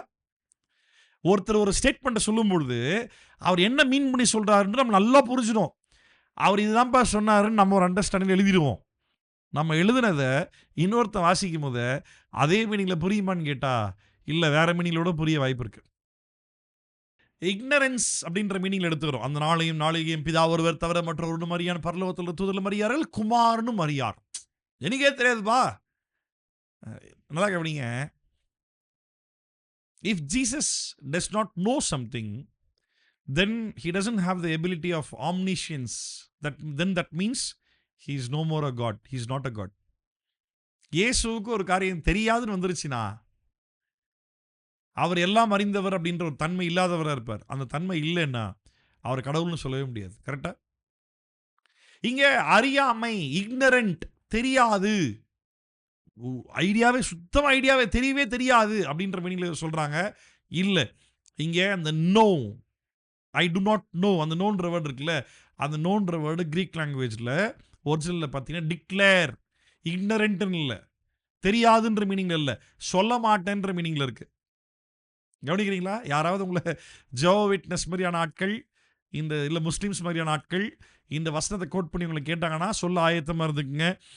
இப்போ அறியான், தெரியாது அப்படின்னு சொல்லி நம்ம யோசிக்கிறோம் பார்த்தீங்களா? இதுக்கு இன்னொரு எக்ஸாம்பிள் பைபிள்ல இருந்து உங்களுக்கு காட்டுறேன் பாருங்களேன். 1 கொரிந்தியர் 2ஆம் அதிகாரம் முதல்ல இருந்து பவுல் என்ன சொல்றாரு பாருங்க சபைக்கு. 1 கொரிந்தியர் 2ஆம் அதிகாரம் முதல்ல இருந்து, சகோதரரே, நான் உங்களிடத்தில் வந்தபொழுது தேவனை பற்றிய சாட்சியும் சிறந்த வசனிப்போட ஞானத்தோடு அறிவிக்கிறவனாக வரவில்லை. இயேசு கிறிஸ்துவை, 2வது வசனம் 1 கொரிந்தியர் 2:2, இயேசு கிறிஸ்துவை சிலுவையில் அறையப்பட்ட அவரையே அன்றி வேறு ஒன்றையும் உங்களுக்கு அறியாதிருக்க தீர்மானித்தேன். இதுக்கு என்ன அர்த்தம்? சிலுவையில் அறையப்பட்ட இயேசுவை தவிர்த்து உனக்கு எதுவுமே தெரியக்கூடாது. உனக்கு சமைக்க தெரியக்கூடாது, உனக்கு குளிக்க தெரியக்கூடாது, யார்கிட்ட நீ பழகக்கூடாது, நீ ஆம்பளே பொம்பளைன்னு உனக்கு தெரியக்கூடாது. சிலுவையில் அறையப்பட்ட இயேசுவை பற்றி மட்டும்தான் உனக்கு தெரியணும். அப்படியா மீனிங்? இல்லை மீனிங்ல அப்படின்னா is primarily giving importance to something. தேவை, வேற எதுவும் அவ்வளோ இம்பார்ட்டன்ட் இல்லைன்றது தான் மீனிங். அப்போது இயேசு வந்துட்டு அந்த நாளை பற்றி எனக்கு தெரியாது அப்படின்னு சொல்கிறப்ப என்ன விஷயம் தெரியுமா? இந்த நாளை பற்றி நான் சொல்ல மாட்டேன், இதை விட நிறைய முக்கியமான விஷயங்கள் இருக்குது, தேவ ராஜ்யத்துக்குரியது இருக்குது. அதுதான் இப்போ அப்போஸ்தலர் 1ஆம் அதிகாரத்துக்கு வாங்க. அப்போஸ்தலர் 1:6 பார்க்கும்போது என்ன சொல்கிறாரு? இந்த கேள்வி சீஷர்கள் கேட்டபோது இயேசு என்ன சொன்னார் பாருங்க. ஆண்டவரே, இக்காலத்தில் ராஜ்யத்தை இஸ்ரவேலுக்கு திரும்ப கொடுப்பீர் என்று கேட்டார்கள். ஏன் திரும்ப கொடுப்பீர்? ஏன் அந்த டைமில் கரெக்டாக யாருன்னா சொல்லுங்க பார்ப்போம். இயேசு வாழ்ந்துட்டு இருந்த நாட்களில் இஸ்ரவேலை ஆளுகை செய்கிறது யார்? இஸ்ரவேலர்களா இல்லை வேற எதனா கண்ட்ரி ஆட்கள் இஸ்ரவேல் ஆளுகை செஞ்சாங்களா? Romans were the ruling authority. அதை சீசன் கேட்குற, ஆண்டவரே இந்த காலமா திருப்பி கொடுத்துருவீங்களா எங்களுக்கு? நாங்களே எங்களை ஆளுகை செய்வோமா? நாங்கள் யாருக்கு அடிமையாக மாட்டோம்? அப்போ இயேசு என்ன ஆன்சர் பண்ணுறாரு பாருங்களா. அதற்கு அவர், பிதாவானவர் தம்முடைய ஆதீனத்தில் வைத்திருக்கிற காலங்களையும் வேலைகளையும் அறிகிறது உங்களுக்கு அடுத்தது அல்ல, அது உனக்கு தேவையில்லை அப்படின்ட்டார். எனக்கு தெரியாதுன்னு சொல்லலை, உனக்கு அது தேவையில்லை அப்படின்ட்டாரா? அடுத்து பாருங்க, இப்போ திருப்பி இயேசு சொன்ன கான்டெக்ஸ்ட்க்கு வந்துடுறாரு. அவன் கேட்ட கேள்விக்கு பெருசு ஆன்சரே பண்ணல. உனக்கு அது தேவையில்லாத வேலை, நான் சொல்கிறது கவனி, இப்போ எது இம்பார்ட்டன்ட்னு கவனி. பரிசுத்த ஆவி உங்களிடத்தில் வரும்பொழுது நீங்கள் பலனடைந்து எருசலேமிலும் யூதேயா முழுவதிலும் சமாரியாவிலும் பூமியின் கடைசி பரியந்தமும் எனக்கு சாட்சிகளாக இருப்பீர்கள் என்றார். என்ன பண்ணுவீங்க? நான் சொன்ன இந்த ஆவியானவர் வரும்பொழுது, அவரால் நீங்கள் ஞானஸ்நானம் பண்ணப்படும் பொழுது, அவர் மூலமாய் நீங்கள் எனக்குள்ளாய் பிரவேசிக்கும் பொழுது, என் மூலமாய் நீங்க பிதாவோடு இணைக்கப்படும் பொழுது, இல்ல என்ன பண்ணுவீங்க? எனக்கு சாட்சியா இருப்பீங்க, பலன் அடைவீங்க. இங்க அழகா அந்த வார்த்தைகள் லூக்கா பயன்படுத்துற வார்த்தைகள் பாருங்க. கரெக்ட்டா சொல்றாரு. அந்த லிஸ்ட் 1, 2, 3 ஆர்டர் சொல்றாரு பாருங்க. ஃபர்ஸ்ட் எருசலேம்ல, அப்புறம் யூதேயா முழுவதிலும், அப்புறம் சமாரியாவிலும், அப்புறமா பூமியின் கடைசி பரியந்தமும் எனக்கு சாட்சிகளா இருப்பீர்கள் என்றார். ஃபர்ஸ்ட் ஜெருசலேம், 2வது ஜுடேயா, யூதேயா, 3வது சமாரியா, பின்பு பூமியின் கடைசி பரியந்தம். இப்ப நல்லா கவனிங்க. எருசலேம் அப்படின்னா நான் சமாதானமா நான் வாழ்ற இடம். ஓகேவா? 2வது யூதேயா அப்படின்னா என் சகோதரர்கள். நீங்க பழைய ஏற்பாட்டில் வாசிச்ச ஞாபகம் இருக்கா உங்களுக்கு? இந்த ஆண்டவர் சாமுவேல் மூலமா பேசின காரியத்தை சவுல் ராஜா செய்யாதப்போ, கீழ்ப்படியாம போனப்போ, சாமுவேல் வந்து திருப்பி கேட்குறாரு, என்ன இது ஆடு மாடு கத்துற சவுண்ட்லாம் கேட்குது அப்படின்றாரு. அப்போ வந்துட்டு ஆண்டவருக்கா பலி செலுத்துறதுக்கு வேலைக்காரங்க கொண்டு வந்துட்டாங்க, இது சோல்ஜர்ஸ் கொண்டு வந்துட்டாங்க அப்படின்னு சொன்னப்போ, சாமுவேல் டென்ஷன் ஆகிட்டு, நீ கத்துற வார்த்தை கீழ்ப்படியில் உன் ராஜ்ய பார்த்து எடுத்து போட்டுருவார் அப்படின்றப்போ, இவன் பின்னாடியே போய் சாமுவேலுடைய சால்வையை பிடிச்சி இழுத்து அழுகிறான். சாமுவேல் சால்வை 2 கிழியுது. ஞாபகம் இருக்கா? 2 கிழியுது. அப்போ சாமுவேல் என்ன சொல்லுவார்? 2 கிழியும். இப்போ 2 கிழிஞ்ச 2 உடஞ்சி போன கிங்டம் என்னது? இஸ்ரவேல் யூதேயாவும். இப்போ நல்லா கவனி. இஸ்ரவேல் யூதேயாவும் 2 பிரிஞ்சாலும் தேர் ஆர் ஸ்டில் பிரதர்ஸ், சகோதரர்கள் தான். அப்போ என்ன சொல்ல வர்றாரு தெரியுமா? ஃபர்ஸ்ட் நீ எருசலேம்ல சாட்சியா இருப்ப அப்படின்னா, நீ சமாதானமாக நீ தங்கக்கூடிய உன் வீடு, இங்கே சமாதானமா உன் வீட்டில் நீ எல்லாரும் சாட்சியா இருப்ப. விஷயம் இதுதான். நீ பரிசுத்தாவை பெற்றது உண்மை அப்படின்னா, உன் வீட்டில் உன்னை குறித்து சாட்சி கொடுப்பார்கள். விசுவாசிகள் மட்டும் இல்ல, அவ்விசுவாசி சாட்சி கொடுக்குற மாதிரி நீ வாழ்வே. அதுதான் பாயிண்ட். அநேக நேரங்களில் நம்முடைய வீடுகளில் இருக்கக்கூடிய நம்மளுடைய அப்பா அம்மா ரசிக்கப்பட்டிருக்க மாட்டாங்க. சம்டைம்ஸ் மனைவியோ இல்லை புருஷனோ யாருனோ ரசிக்கப்பட்டிருக்க மாட்டாங்க. இல்லாட்டி பிள்ளைகள் ரசிக்கப்பட்டிருக்க மாட்டாங்க. இல்லாட்டி சம்டைம்ஸ் ஜாயின்ட் ஃபேமிலியாக இருப்போம், இல்லை சொந்தக்காரர் ரசிக்கப்பட்டிருக்க மாட்டாங்க. மெயினாக ஃபேமிலியிலிருந்து ஆரம்பி முதல்ல. எருசலேம் என்பது த சிட்டி ஆஃப் பீஸ். இது ஒரே குடும்பம். குடும்பத்தில் முதல்ல சாட்சியாக இருக்கணும். அந்த குடும்பத்தில் அவிசுவாசிகள் இருந்தாலும் கூட அவர்கள் மத்தியில் சாட்சியாக இருக்கணும். அவிசுவாசிகள் நம்மளை கேவலமாக பேசுகிற மாதிரி உன் சொந்த குடும்பத்தில் நீ பிஹேவ் பண்ணக்கூடாது. இல்லை உன் சொந்த குடும்பத்தாரில் யாராவது அவிசுவாசிகள் இருந்தாங்கன்னா அவங்க வந்துட்டு உன்னை கேவலமாக பேசுகிற மாதிரி நீ பிஹேவ் பண்ணக்கூடாது. சாட்சியாக வாழணும். சரியா? 2வது அமாங் யுவர் பிரதர்ஸ், யூதேயா முழுவதிலும் அப்படின்னா, உன்னோட ஃப்ரெண்ட்ஸாக உன் பிரதர்ஸாக நீ எல்லாரும் எப்படி பார்க்குறியோ அவங்க மத்தியில் சாட்சி. நல்லா கவனி. பரிசுத்த ஆவியானவர் நீ பெற்ற காரணமே இவங்க மத்தியில் நீ சாட்சி இருப்பதற்காக தான். முதல்ல ஸ்டார்ட் ஆகுறது ஃபேமிலியிலிருந்து.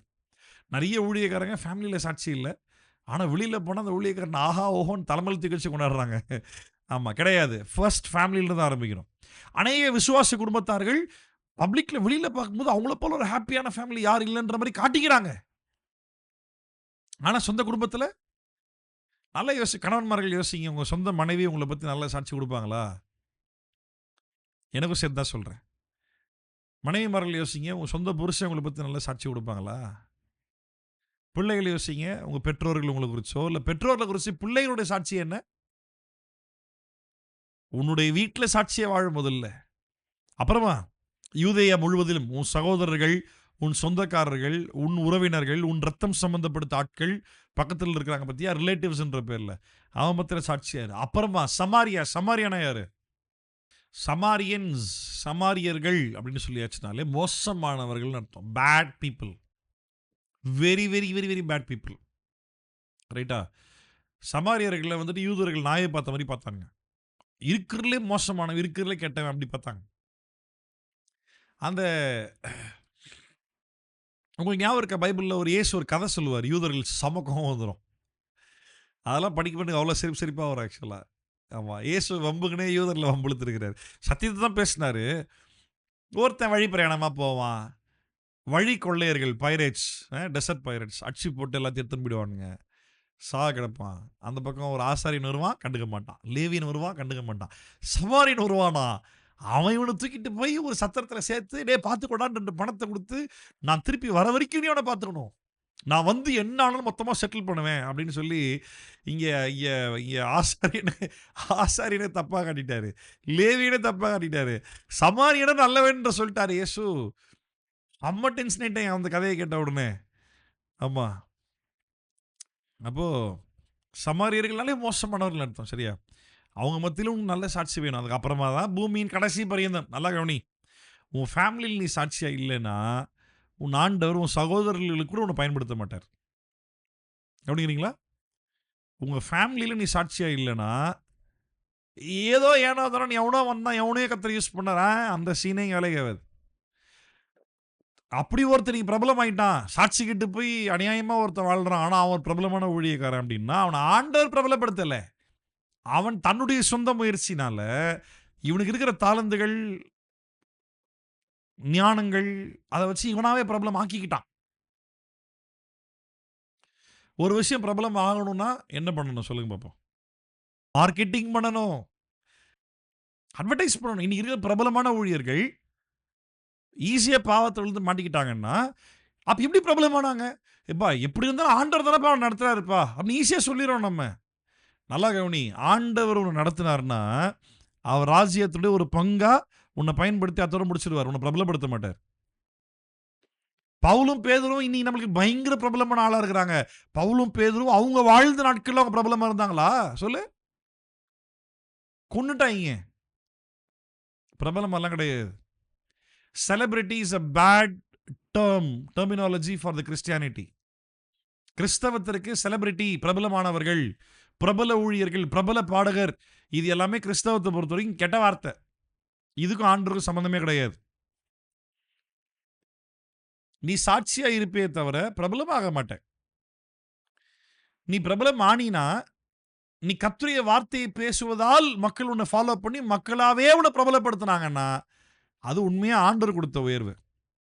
பாட்டை பாடி பிரபலமான, பேய் ஓட்டி பிரபலமான, தீர்க்க தரிசனம் சொல்லி பிரபலமான, செழிப்பு கூட்டங்கள் நடத்தி பிரபலமான, இது எல்லாமே பிசாசின் தந்திரங்கள்.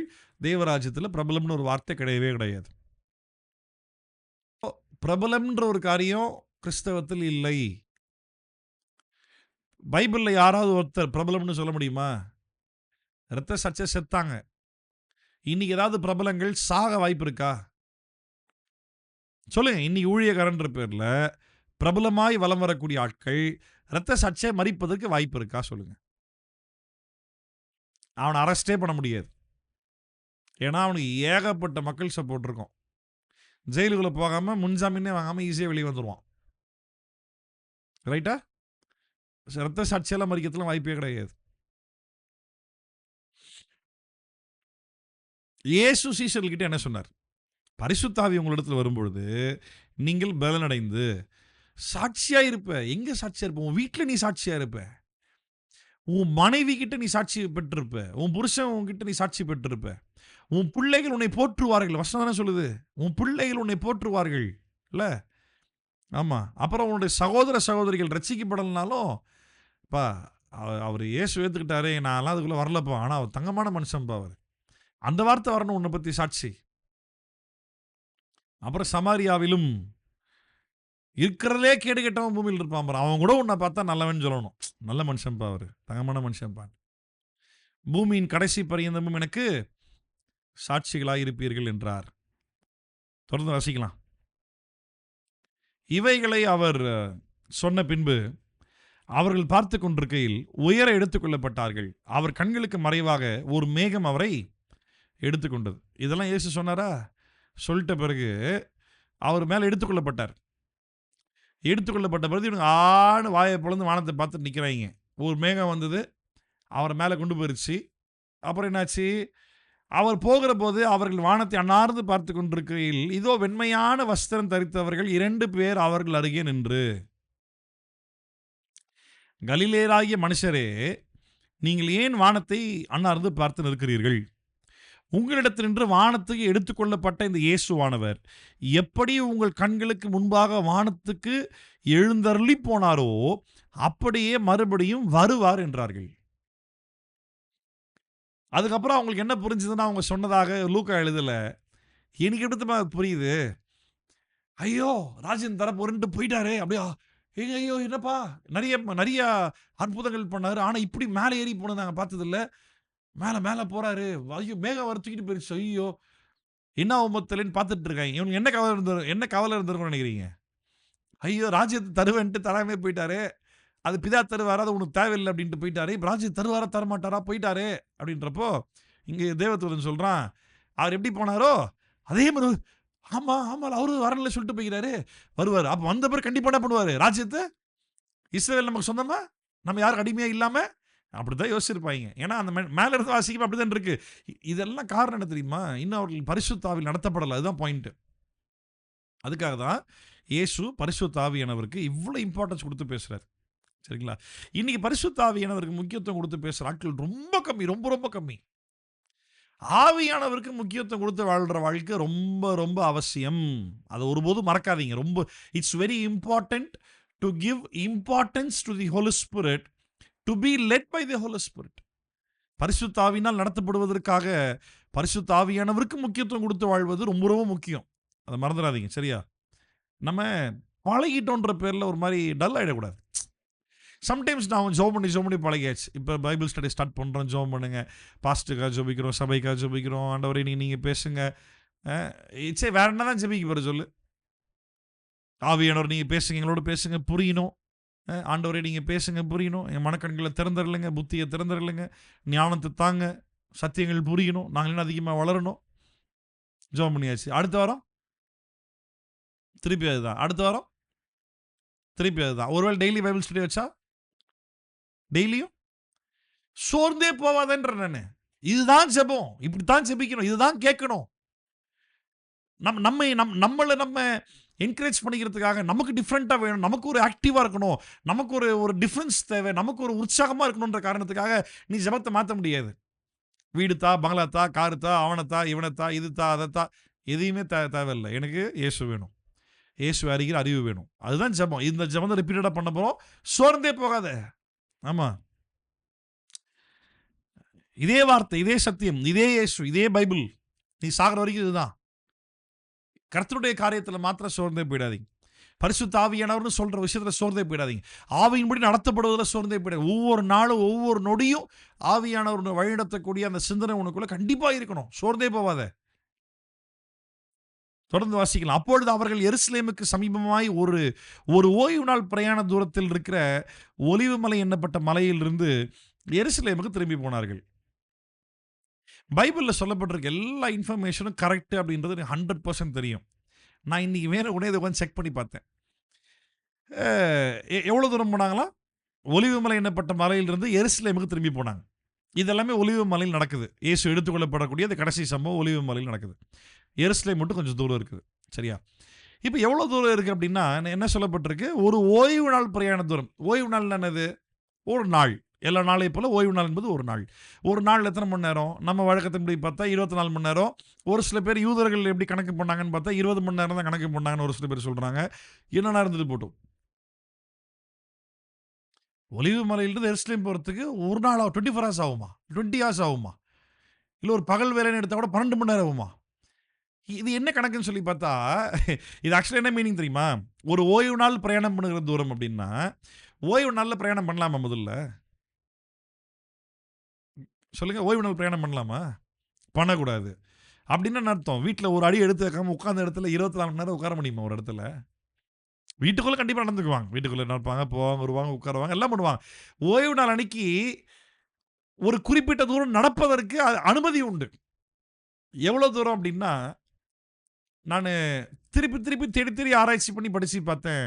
நம்ம யூஸ் பண்ணுற அந்த கிலோமீட்டர் கணக்கில் சொல்லணும் அப்படின்னா எக்ஸாக்டாக இல்லாட்டி தோராயமாக 1.2 கிலோமீட்டர்ஸ் நடப்பதற்கு அனுமதி உண்டு. எவ்வளோ?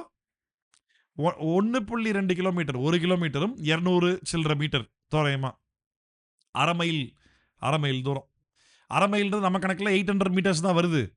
ஆனால் ஜூவிஷ் இதில் பார்க்கும்போது வந்து 2000 கியூபிட்ஸ். 2000 கியூபிட். நம்ம கியூபிட்ஸ்லாம் பயன்படுத்துறதே இல்லைல்ல. நிறைய பேர் கியூபிட்ஸ்னால் என்னென்னு கூட தெரில. 2000 கியூபிட்ஸ் அப்படின்னா தோராயமாக 1.2 கிலோமீட்டர்ஸ். அப்படியா அப்படின்னு பார்த்தா டக்குன்னு நான் என்ன பண்ணேன், எருசலேமுக்கும் ஒலிவு மலைக்கும் அவ்வளோ டிஸ்டன்ஸ் தானா அப்படின்னு நான் கூகுள் மேப்பில் போய் தேடி பார்த்தா 6 கிலோமீட்டர் காட்டுது. என்ன 6 கிலோமீட்டர் காட்டுது அப்படின்னு பார்த்தா அங்கேருந்து ரோடு வழி இப்போ 2000 வருஷம் கழிச்சு ரோடு போட்டு அப்படி சுற்றிக்கிட்டு இப்படி வந்தால் 6 கிலோமீட்டர் காட்டுது. என்ன இது இப்படி இருக்குது? பைபிள் போய் சொல்ல வாய்ப்பே இல்லையே அப்படின்ட்டு மறுபடியும் உட்காந்து தேடி பார்த்தா இது சொல்கிற மாதிரி ஒரு ஓய்வு நாள் பிரயாணம் தூரம் தான் இருக்குது. 3 குவார்ட்டர்ஸ் ஆஃப் டிஸ்டன்ஸ் அப்படின்னா அதே அந்த 1.23 கிலோமீட்டர்ஸ் முன்ன பின்ன அந்த டிஸ்டன்ஸ் தான் இருக்குது. 2வது லூக்கா எழுதும்போது அக்யூரேட்டா மெஷர் பண்ணி இவ்வளவு தூரம் தான் மெஷர் பண்ணிலாம் எழுதல. தோராயமா எழுதப்பட்ட ஒரு தூரம் தான். ஒரு ஓய்வு நாள் பிரயாணம் பண்ணுவோம்லப்பா, கிட்டத்தட்ட அவ்வளவு தூரம் தான்ப்பா அங்கிருந்து. கால்நடையா போனா அந்த அந்த டிஸ்டன்ஸ் தான் காட்டுது. சரிங்களா?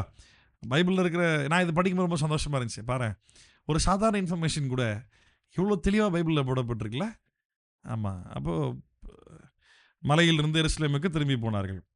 அங்கே அவர்கள் அங்கே வந்தபோது மேல் வீட்டில் ஏறினார்கள். யார் வீடுன்னு சொல்லப்படல. ஏதோ ஒரு மேல் வீட்டில ஏறினாங்க மாடி மேல. அதில் பேதுருவும், யாக்கோபும், யோவானும், அந்திரேயாவும், பிலிப்பும், தோமாவும், பர்த்தலமேயும், மத்தேயும், அல்பேயுவின் குமாரனாகிய யாக்கோபும், செலோத்தே என்னப்பட்ட சீமோனும், யாக்கோபின் சகோதரனாகிய யூதாவும் தங்கியிருந்தார்கள். கவனிங்க, தங்கியிருந்தார்கள். ஸ்டே பண்ணிட்டாங்க. இயேசு சொல்லிட்டாருப்பா, இன்னும் கொஞ்ச நாள்ல பரிசுத்த ஆவியினால நான் உங்களை ஞானஸ்தானம் பண்ணுவேன் அப்படின்னு சொல்லிட்டாரு. அதனால என்ன சொன்னாரு, எருசலேம் மட்டும் என்ன பண்ணாத, போவாத அப்படின்னு சொல்லிட்டாரு. சரி வா, நமக்கு நமக்கு தானே சொல்லியிருக்காரு, நம்மள தான் வரப்போறாரு, கண்டிப்பா வருவார் அப்படின்ட்டு தங்கிட்டாங்க. எத்தனை பேர் தங்கினாங்க? 11 பேர். தொடர்ந்து வாசிக்கலாம் பாருங்க. 11 பேர் மட்டும்தானா? ஏன்னா இதுல ஒரு பெரிய குழப்படி இருக்கு. 2வது அதிகாரம் எடுக்கும்போது ஒரு கள்ள உபதேசம் இருக்கு. அதையும் சொல்லி நான் உங்களுக்கு சொல்லி தர போறேன். 2ஆம் அதிகாரம் அடுத்த வாரம் பார்ப்போம் அதை நம்ம. இப்போ இது நல்லா கவனிங்க. 11 பேர் மட்டும் தானான்னு கேட்டா இல்ல. அங்கே இவர்கள் எல்லாரும் ஸ்திரீகள் இருந்தாங்க. இயேசுவின் தாயாகிய மரியாளோடும் அவருடைய சகோதரோடும் கூட ஒருமனப்பட்டு ஜெபத்திலும் வேண்டுதலிலும் தரித்திருந்தார்கள். ஜெபித்தார்கள், வேண்டினார்கள், அப்பா கிட்ட பேசினாங்க, ரெக்வெஸ்ட் பண்ணாங்க. இயேசு சொல்லிட்டு போயிட்டாரு, ஆண்டவரே நீங்க ஏதோ தருவீங்களாமே, எங்களை ஏதோ பரிசுத்தாவில் நிரப்ப வேணாரே, நாங்கள் தாவீது பரிசுத்தாவில் நிரம்பினது பார்த்தோமே, யோவேல் சொன்ன தீர்க்கதரிசனம் ஞாபகம் இருக்குதே. ஆமா, சவுல் ராஜா பரிசுத்தாவில் நிரப்பப்பட்ட பொழுது தீர்க்கதரிசிகள் கூட்டத்தோடு கூட சேர்ந்து தீர்க்கதரிசனம் சொன்னாரே, எங்களுக்கு அந்த பரிசுத்தாவை தருவேன்னு சொல்லி இயேசு சொல்லிட்டு போயிருக்கிறாரே, எப்போ தருவார், எப்படி தருவார், என்ன நடக்க போகுது தெரில. ரெகுலராக தங்கியிருந்து ஜெபிக்கிறாங்க. இந்த ஜெபித்த கூட்டத்தில் இயேசுவின் தாயாகிய மரியாளும், ரைட்டா? ஆமா, கத்தோலிக்கர்கள் இங்க அதிகமாக அடி வாங்கிடுவாங்கன்னு நினைக்கிறேன். ஆமா, if if Mary is very important to Jesus, then why should Mary pray for the Holy Spirit? மரியாள் இயேசுவின் தாயான காரணத்தினால, இயேசுவுடைய தாயாய் இருப்பதற்கு தேவனால் தெரிந்து கொள்ளப்பட்ட பாத்திரமா இருந்த காரணத்தால மரியாள் கடவுளுக்கு ரொம்ப இம்பார்ட்டன்ட் அப்படின்னா, அப்ப மரியாள் ஜெபிக்க வேண்டிய அவசியம் என்ன? மரியாள் பரிசுத்தாவில் நிரப்பப்பட வேண்டிய அவசியம் என்ன? இப்ப அநேக பெண்கள் போதிக்கலான்ற உபதேசத்தில் கூட மரியாள் இருந்தாங்க, ஸ்திரீகள் இருந்திருக்காங்க பாருங்க. நல்லா கவனி. அது சபை இல்லை ஃபர்ஸ்ட் ஆஃப் ஆல். அப்படியே இருந்தாலும் கூட அங்க எழுந்து நின்று பேசினது யாரு? பேதுரு தான். எங்கேயாவது பெண்கள் எழுந்து நின்று ஆண்கள் மத்தியில் போதிச்சாங்களாங்க? இயேசுடைய தாயே அங்கதான் இருந்தாங்க. போதிச்சாங்களா? ஒன்றும் கிடையாது. இயேசுடைய தாய் முற்படுத்தி பேதுரு பண்ண பிரசங்கம் தான் கொஞ்சம் கேட்டாங்களே தவிர இவங்களால எழுந்தெல்லாம் பிரசங்கம் பண்ணல. ரைட்டா? ஆமா, தரித்திருந்தார்கள். அந்த நாட்களிலே சீஷர்கள் ஏறக்குறைய 120 பேர் கூடியிருந்த போது,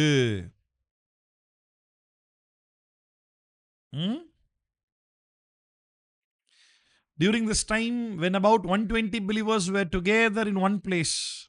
நான் எப்படி யோசிக்கிறேன்னா, 11 பேர் சேர்ந்து ஜெபிக்க ஆரம்பிச்சிருப்பாங்க. ஒருத்தராக கூட சேர்ந்து ஜாயின் பண்ண ஆரம்பிச்சிருப்பாங்க. 11 பேரும் ஸ்திரீகள் கொஞ்சம் பேர். அப்படியே இயேசு அதிகமாக ஃபாலோ பண்ண இந்த சீஷர்கள் 11 பேரும், இயேசுவை ஃபாலோ பண்ண ஸ்திரீகள் இருந்தாங்கல்ல, ஆமாம், அவங்களும் இயேசுவின் தாயாகிய மரியாள் எல்லாம் சேர்ந்து ஜெபிச்சிருப்பாங்க. ஒரு 20 பேர் இருந்திருப்பாங்கன்னு நினைக்கிறேன். மொத்தமாக 20 பேர் சேர்ந்து ஜெபிக்க ஆரம்பிச்சாங்க. இவங்க ஜெபிக்கிறத பார்த்து மொத்தமாக கூடின க்ரௌட் எத்தனை பேர்? தோராயமாக 120 பேர். சரியா? அப்போ பேதுரு எழுந்து நின்று என்ன சொன்னார் பாருங்க. அவர்கள் நடுவிலே பேதுரு எழுந்து நின்று, சகோதரரே, இயேசுவை பிடித்தவர்களுக்கு வழிகாட்டின யூதாசை குறித்து பரிசுத்த ஆவி தாவீதின் வாக்கினாலே முன் சொன்ன வேத வாக்கியம் நிறைவேற வேண்டியதாயிற்று. என்ன சொல்றாரு? ஏற்கனவே ஆவியானவர் நம்மகிட்ட தாவீது மூலமா ஏற்கனவே பேசியிருக்காருப்பா, இயேசு மூலமாய் காட்டி கொடுக்கப்படுவார் அப்படின்ட்டு. அது நிறைவேற வேண்டிய ஒரு அவசியம் ஏற்பட்டுச்சு. அதனால வந்துட்டு அவனும் வந்துட்டு என்ன பண்ணிட்டான்? காட்டி கொடுத்துட்டான். அவன் உங்களில் ஒருவனாக எண்ணப்பட்டு இந்த ஊழியத்தில் பங்கு பெற்றவனாக இருந்தான். நல்லா கவனி. அவனை தேவன் தெரிந்து கொள்ளல, அவன் ரசிக்கப்படவே இல்லை, அவன் மேலே ஒரு ஸ்பெஷலாக ஒரு தனி ஒரு பிளான் அவனுக்கு மட்டும்தான் அது சாத்தியம், அதனால மட்டும்தான் அவன் மட்டும் பின்வாங்கி போனான், இனி பின்வாங்கி போகலாம் வாய்ப்பே இல்லை, அப்படிலாம் இல்லை. இவர்கள் ஒருவனாகிய யூதாஸ் ரட்சிக்கப்பட்டவன் தான், இயேசு ஏற்றுக்கொண்டவன் தான். ரைட்டா? எண்ணப்பட்ட எங்களில் ஒருவனாக எண்ணப்பட்டு, அவன் எங்களில் ஒருவனாக எண்ணப்பட்டு இந்த ஊழியத்தில் பங்கு பெற்றவனாக இருந்தான். அநீதத்தின் கூலியினால் அவன் ஒரு நிலத்தை சம்பாதித்து தலைகீழாக விழுந்தான். அவன் வயிறு வெடித்து குடல் எல்லாம் சரிந்து போயிற்று. தலைகீழ விழுந்து வயிறு வெடிச்சு குடல் சரிந்து போய், யாருக்கு? யூதாஸ் காரியத்துக்கு. ஆனா நம்ம மார்க்ல தான் வாசிக்கிறோம் நினைக்கிறோம்ல. மார்க்ல யூதாஸ் எப்படி செத்தான்? நாண்டு கொண்டு செத்தான்ல. பைபிள்ல முரண்பாடு இருக்கோ? நாண்டு கொண்டு செத்தான், தூக்குல தொங்கி செத்தான் அங்க இருக்கு. இங்க கீழே விழுந்து வயிறு வெடிச்சு செத்தான். அப்படியா? அப்படியா? என்ன அர்த்தம் அதுக்கு? கவனிங்க, ரெண்டுமே நடந்தது. ஆராய்ச்சியாளர்கள் அதான் சொல்றாங்க, ரெண்டுமே நடந்தது. இயேசுவை காட்டி கொடுத்து 30 வெள்ளிக்காசு காட்டி கொடுத்து அந்த காசுல ஒரு நிலத்தை வாங்கினான். எங்க வாங்கியிருப்பான்? ஊருக்கு நடுவுலையா? சொல்லுங்க. எல்லாரும் பார்க்குற மெயின் பிளேஸ்லையா? என்ன அவனை சர்ச்சை ஆரம்பிக்க போறான், எல்லாருக்கும் தெரியுற மாதிரி மெயின் பிளேஸ்ல லேண்ட் வாங்குறதுக்கு. தனியா சைடா ஓரமா யாருக்கும் பெருசா தெரியாத மாதிரி ரகசியமா ஒரு சொத்து வாங்கி வச்சிட்டார். சரியா? அங்க அதிகமா மக்கள் நடமாட்டம் இல்லாத இடமா இருக்க வாய்ப்பு இருக்கு.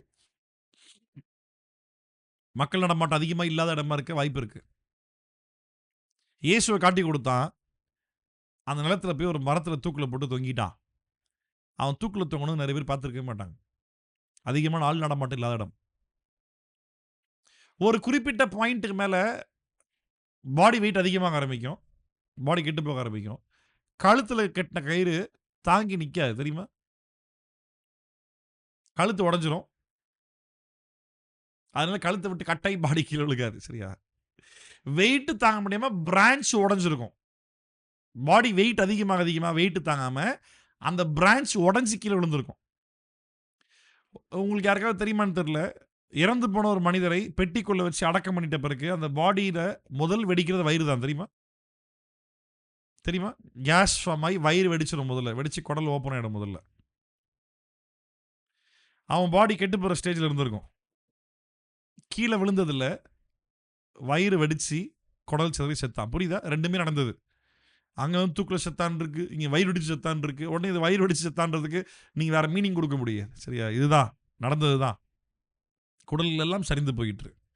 இது எருசலேமில் உள்ள குடிகள் யாவருக்கும் தெரிந்திருக்கிறது. இவன் எப்படி செத்தான்றது எல்லாருமே தெரியும். ஏன்னா ஏன்பா அந்த காலத்துல ஏகப்பட்ட பேர் செத்தாங்க. எல்லாரும் பத்தி தெரிஞ்சு வச்சிருக்கிறாங்க. காட்டி கொடுத்தவன் எவ்வளவு கேவலமா செத்தான் பார் அப்படின்ற பேச்சு எல்லாருக்குள்ளேயும் ஈஸியா ரீச் ஆச்சு. ஏன்னா அவன் செத்ததுல அவ்வளவு அவன் சாவே அவ்வளவு கொடூரமா இருந்திருக்குது. ஆமா, இயேசு விட்டு பிரிந்து சாவறதே கொடூரம் தான். அதுல பிசிக்கல் டெத் அவ்வளவு கொடூரமா இருந்திருக்கு. தூக்குல தொங்கி செத்த பிறகு பாடி வெயிட் தாங்காம கிளைய உடஞ்சி கீழே விழுந்து வயிறு வெடிச்சு செத்து செதறி போய் அதனாலே அந்த நிலம் அவருடைய பாஷையிலே இரத்த நிலம் என்று அர்த்தம் கொள்ளும் அகேல்தமா எண்ணப்பட்டிருக்கிறது. சங்கீத புஸ்தகத்திலே அவனுடைய வாசஸ்தலம் பாழாக கிடவது, ஒருவனும் அதில் வாசம் பண்ணாது இருப்பானாக என்றும், அவனுடைய கண்காணிப்பை வேறொருவன் பெற கடவன் என்றும் எழுதியிருக்கிறது. கவனிச்சிங்களா? பேதுருக்கு இப்பதான் ஒண்ணுனா புரிய வருது. அதுவும் கவனிங்க, அதுவும் பேதுரு வந்துட்டு பேதுருக்கு பரிசுத்த பெறப்படல. பேதுருக்கு எதன் அடிப்படையில் புரிஞ்சிருக்கும் தெரியுமா? ஆண்டவர் பேதுருக்கு புரிய வச்சிருப்பார். அவ்வளவுதான் சிம்பிள். காரணம் பேதுருவை கர்த்தர் தெரிந்து கொண்டார். ஏன்னு கேட்டீங்கன்னா, இயேசு கிறிஸ்து மறுரூப மேல இல்ல, இயேசு கிறிஸ்து சீஷர்கள் கிட்ட கேட்கும் பொழுது பேதுரு இருப்பாரு. என்னை பத்தி ஊர்ல என்ன பேசிக்கிறாங்க? நீ தான் வந்திருக்கிற எலியான்னு சொல்றாங்க, அப்படிலாம் சொல்றாங்க. சரி, நீங்க என்ன பத்தி என்ன நினைக்கிறீங்க? தீர்க்கதரிசின்றாங்க. சரி, நீங்க என்ன பத்தி என்ன நினைக்கிறீங்க? நீ மெய்யாகவே தேவனுடைய குமாரன் என்று விசுவாசிக்கிறேன் அப்படின்னு சொன்னப்போ இயேசு பேதுருவை பார்த்து என்ன சொன்னாரு? மாம்சம் ரத்தம் வெளிப்படுத்தல, பரலோகத்தில் இருக்கிற பிதாவே உனக்கு இதை வெளிப்படுத்தினார். இப்ப இவன் பேதுரு ஒரு யூதனாய் சங்கீதங்களின் ஆகமங்களும் நியாயப்பிரமாண புஸ்தகம் தோராவையும் வாசித்து வந்தபடினால அவனுக்கு இப்பதான் உன்னோட மேட்ச் ஆகுது. உட்கார்ந்து ஜெபிக்கிறாங்க. பரிசுத்த ஆவி எங்களுக்கு தருவேன்னு சொல்லி சொன்னீங்களே இயேசுவே. இயேசு சொல்லிட்டு போயிருக்காரு, பிதாவே அந்த ஆவி எங்களுக்கு தருவீராக, அந்த ஆவியானவர் எங்களுக்குள்ள இறங்கட்டும், அந்த ஆவினால எங்களுக்கு ஞானஸ்தானம் பண்ணுவார்னு இயேசு சொல்லியிருக்காருன்னு சொல்லி ஜெபிக்கும் பொழுதுதான் அந்த பிரேயர்ல ஒன்னொன்னா அவனுக்கு ஆண்டவர் ரிவீல் பண்ண ஆரம்பிக்கிறார். இயேசுவோடு கூட இவன் டிராவல் பண்ண நாட்களில் கூட அவனுக்கு புரிஞ்ச மாதிரி தெரியல. யூதாஸ்காரர் செத்து முடிஞ்சு எல்லாம் முடிஞ்சு போச்சு, அப்புறமா அவனுக்கு புரிஞ்ச மாதிரி தெரியல. இப்போ நல்ல கவனி, ஜஸ்ட் பிகாஸ் நிறைய இன்ஃபர்மேஷனை கேட்டு வளர்கிறனால உனக்கு நிறைய புரிஞ்சணுன்றது இல்லை மீனிங். உன்னுடைய கவனம் ஃபுல்லா தேவ ராஜ்யத்துக்கு எதுவா, ஆண்டவரே நான் ஊழியம் செய்ய போறேன், நான் என்ன ஆண்டவரே பண்ணட்டும், நான் என்னெல்லாம் பண்ணணும்னு சொல்லி பிரேயர்ன்ற பேர்ல நீ ஆண்டவரோடு எப்போ இணைஞ்சிருக்கிறியோ அப்போதான் வந்துட்டு உனக்கு சத்தியங்கள் மனப்படமா படிச்ச வசனங்கள், சின்ன வயசுல இருந்து ட்ரைனிங் எடுத்தது எல்லாமே ஆண்டவர் உனக்கு புரிய வைப்பார். இதுதான் அது, அதுதான் இது அப்படின்ட்டு. அதை கண்டிப்பா தப்பா புரிய வைக்க மாட்டார், கரெக்டாக தான் புரிய வைப்பார். சும்மா உட்காந்து இப்போ பைபிள் ஸ்டடி இவ்வளோ பேர் அட்டன் பண்ணுறீங்க, எல்லாருக்குமே எல்லாம் புரிஞ்சுட்டு போகுது நான் கண்டிப்பாக எதிர்பார்க்க மாட்டேனே. நடக்கிற ஸ்டடி இந்த சத்தியங்கள் எல்லாம் உனக்கு எப்போ திரும்ப நல்லா புரிய ஆரம்பிக்கும்? நீ எப்போ ஊழியத்தில் நீ செயல்பட ஆரம்பிக்கிறியோ, உனக்குள்ள அழைப்பு புரிஞ்சு ஒரு ஆத்ம பாரம் வந்து, நான் இயேசுவை பற்றி பேசலாம், யார் பேசுவா, கண்டிப்பாக நான் போய் சொல்லுவேன் பேசுவேன் அப்படின்ட்டு நீ பேச ஆரம்பிக்கும் பொழுது, ஸ்டார்டிங் நீ தான் பேசிகிட்டு இருப்ப, போ உன்னை எல்லாரும் கூப்பிட ஆரம்பிப்பாங்க. கொஞ்சம் எங்களுக்கும் வந்து பேசுங்களேன், எங்கிட்டே வந்து பேசுங்களேன், எங்கிட்டே வந்து பேசுங்களேன். அப்போ வந்துட்டு ஆண்டவரே நான் கூட பேச போகிறேன், ஆண்டவரே உங்களை பற்றி தான் பேச போகிறேன், ஆண்டவரே நான் பேசட்டும் அப்படின்றப்ப ஐடியா கிடைக்கும். அதை பற்றி வந்து எடுத்து படிக்க ஆரம்பிக்கும் போது நிறைய விஷயங்கள் புரிய வரும். இத்தனை வருஷமாக சின்ன வயசுலேருந்து கிறிஸ்தவனா ஸ்டடி எடுத்து பைபிள் படிச்சுக்கிறேன் நான், அப்போல்லாம் புரியல. பாரு, இதுதான் அந்த வசனம், பாரு இதுதான் அந்த சத்தியம், பாரு அப்போ புரிய வரும் உனக்கு. சரியா? ஆமாம். சங்கீத புஸ்தகத்தில் எழுதப்பட்டிருக்குது. 20வது வசனம் பாருங்க, 20வது வசனம். அவனுடைய வாசஸ்தலங்கள் பாழாக்க கடவது, ஒருவனும் அதில் வாசம் பண்ணாதிருப்பானாக என்றும், அவனுடைய கண்காணிப்பை வேறொருவன் பெறக்கடவன் என்றும் எழுதியிருக்கிறது. தொடர்ந்து வாசிக்கலாம். 21 அப்போஸ்தலர் 1:21 ஆதலால் யோவான் ஞானஸ்நானம் கொடுத்த நாள் முதற்கொண்டு கர்த்தராகிய இயேசுவானவர் நம்மிடத்திலிருந்து உயர எடுத்துக்கொள்ளப்பட்ட நாள் வரைக்கும் அவர் நம்மிடத்தில் சஞ்சரித்திருந்த காலங்களில் எல்லாம் எங்களோடு கூட இந்த மனுஷர்களில் ஒருவன் அவர் உயிரோடு எழுந்ததை குறித்து எங்களோடு கூட சாட்சியாக ஏற்படுத்த வேண்டும் என்றான். எப்படி? யோவான் ஞானஸ்நானம் கொடுத்த நாள் முதற்கொண்டு இயேசுவானவர் நம்மிடத்திலிருந்து உயர எடுத்துக்கொள்ளப்பட்ட நாள் வரைக்கும் அந்த ஸ்டார்டிங் டைம்லேருந்து எங்களோடு இந்த 12 சீஷர்களோடு கூடவே இருந்தான் ஒருத்தன். அப்படி ஒருத்தனை வந்துட்டு இயேசு உயிர் தெழுந்தார் அப்படின்றத பார்த்ததை சாட்சியாக கொடுப்பதற்காகவே இயேசு ஏற்படுத்தி அந்த கண்காணிப்பாளர்கள், சீடர்கள், அப்போஸ்தலர்கள், இவங்களில் ஒருத்தனாய் யூதாஸ்காரியத்தில் இருந்தான்ல, செத்துட்டான்ல, அவனை ரீப்ளேஸ் பண்ணுறதுக்கு ஒரு ஆள் கண்டிப்பாக வேணும். அதை பற்றி சங்கீதத்தில் தாவீது எழுதியிருக்கிறாரு. அப்படி வேணும்னு சொல்லி ஏற்படுத்த வேண்டும் என்று பேதுரு சொல்றார். அப்பொழுது அவர்கள் யுஸ்து என்னும் மறுநாமம் உள்ள பர்சபா என்னப்பட்ட யோசேப்பும் மத்தியாவும் ஆகிய இவ்விரண்டு பேரையும் நிறுத்தி, எல்லாருடைய இருதயங்களையும் அறிந்திருக்கிற கர்த்தாவே, யூதாஸ் என்பவன் தனக்குரிய இடத்திற்கு போகும்படி எழுந்து போன அந்த ஊழியத்திலும் இந்த அப்போஸ்தல இடத்திலும் பங்கு பெறுவதற்காக இவ்விரண்டு பேரில் தேவரீர் தெரிந்து கொள்ளப்பட்டவனை எங்களுக்கு காண்பித்தருளும் என்று ஜெபம் பண்ணி, பின்பு அவர்களை குறித்து சீட்டு போட்டார்கள். சீட்டு மத்தியாவின் பேருக்கு விழுந்தது. அப்பொழுது அவன் 12 அப்போஸ்தலோடு கூட சேர்த்து கொள்ளப்பட்டான். 12 அப்போஸ்தலோடு சேர்த்து கொள்ளப்பட்டான். எப்படி தெரிந்து கொண்டாங்க? சீட்டு போட்டு தெரிந்து கொண்டார்கள். அப்படின்னு என்ன அர்த்தம்? ஒரு பேப்பரில் பர்சபா என்ற யோசேப்பு அவனுடைய பேரையும், யுஸ்து அப்படின்றவன் பேரையும், மத்தியாஸ் அப்படின்றவன் பேரையும் சீட்டு போட்டு எழுதி, ஆண்டவரே இருதயத்தின் நினைவுகளை அறிந்தவரே, இவங்க 2 பேரில் யாரை நீங்கள் சூஸ் பண்ணுறீங்க அப்படின்ட்டு 2 போட்டு ஒன்று எடுத்தாங்க. யார் பேர் வந்துச்சு? மத்தியாஸ் பேர் வந்துச்சு. மத்தியாஸ் என்ன பண்ணாங்க? 12 சீஷரோடு கூட ஒருத்தனாய் சேர்த்து கொண்டார்கள். இப்போது கவனிங்க, நம்ம அடுத்த வாரம் பார்க்கும்போது ஏதோ பேதுரு வந்துட்டு சீட்டை போட்டான், எடுத்தான், சேர்த்துக்கிட்டான் இல்லை. இந்த 12 பேர் வேணும்னு சொல்லி தாவீது சொல்லியிருக்காரே, கண்டிப்பாக நடக்கணுமே. 12 பேர் நம்ம இல்லையே, 11 பேர் தான் இருக்கிறோம் அப்படின்றனால பேதுரு செஞ்சனால பரிசுத்தாய் வந்தார், அதுக்கப்புறமா வந்தார் அப்படின்றது இல்லை.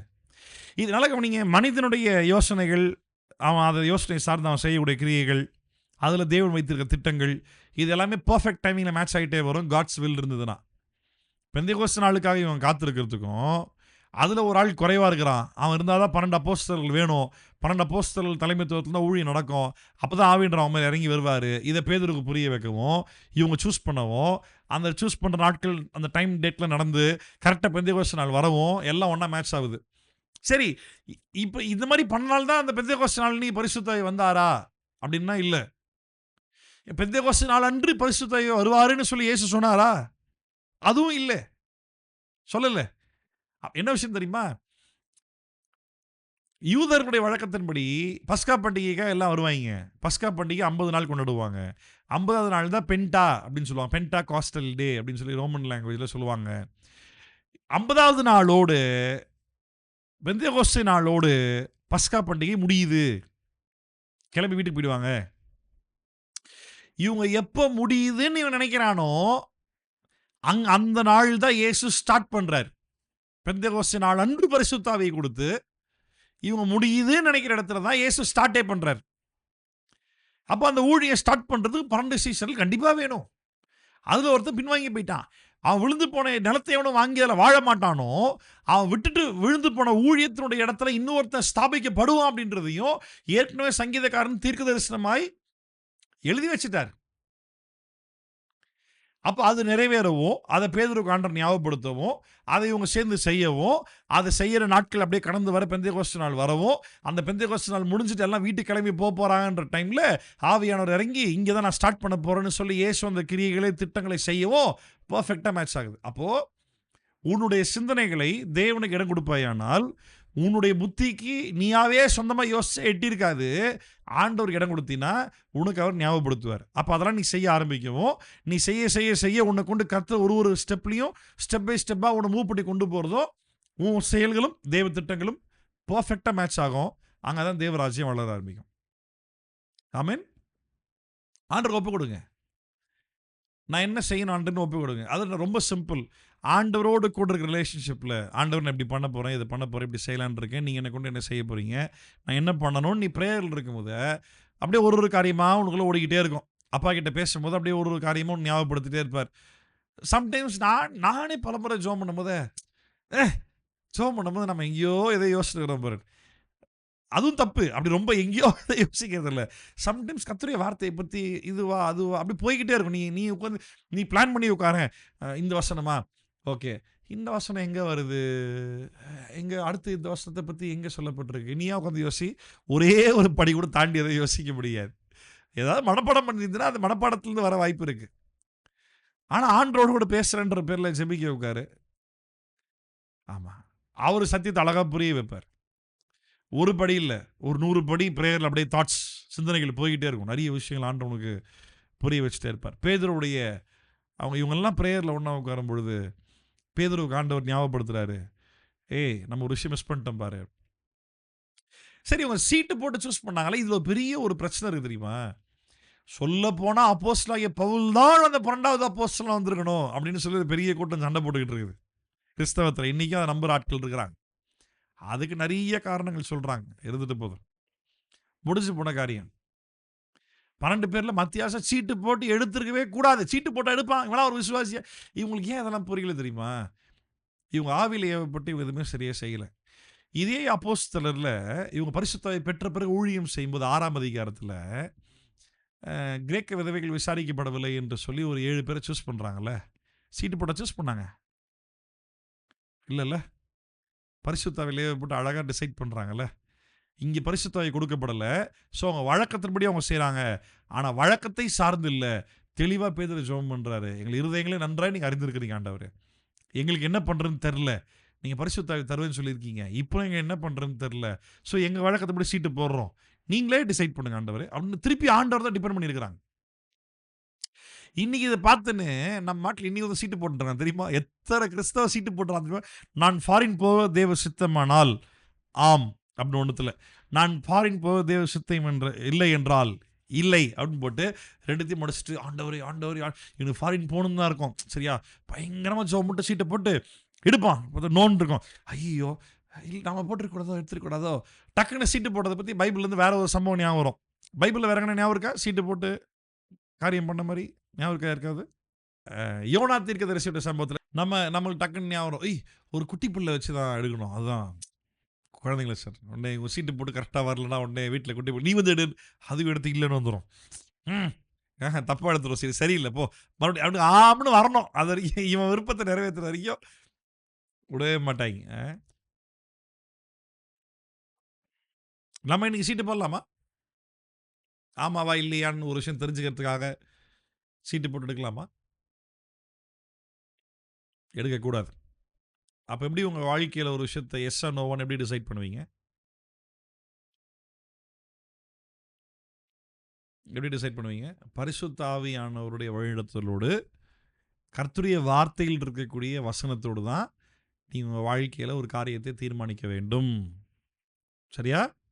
ஆமா. சீட்டு போட்டு கூடாது. ஸோ நம்ம 2ஆம் அதிகாரத்துக்குள்ள போம்போது இன்னும் நெறையா ஒரு சில கான்ட்ரோவர்சியான காரியங்கள், ஒரு சில அருமையான சத்தியங்கள். தொடர்ந்து படிப்போம். அப்போஸ்தலர் நடவடிக்கைகளிலிருந்து ஒரு சில டாக்டர்ன்னு சொல்லி தருவேன். ஒரு சில உபதேசங்கள நான் உங்களுக்கு சொல்லிக் குடுப்பேன்.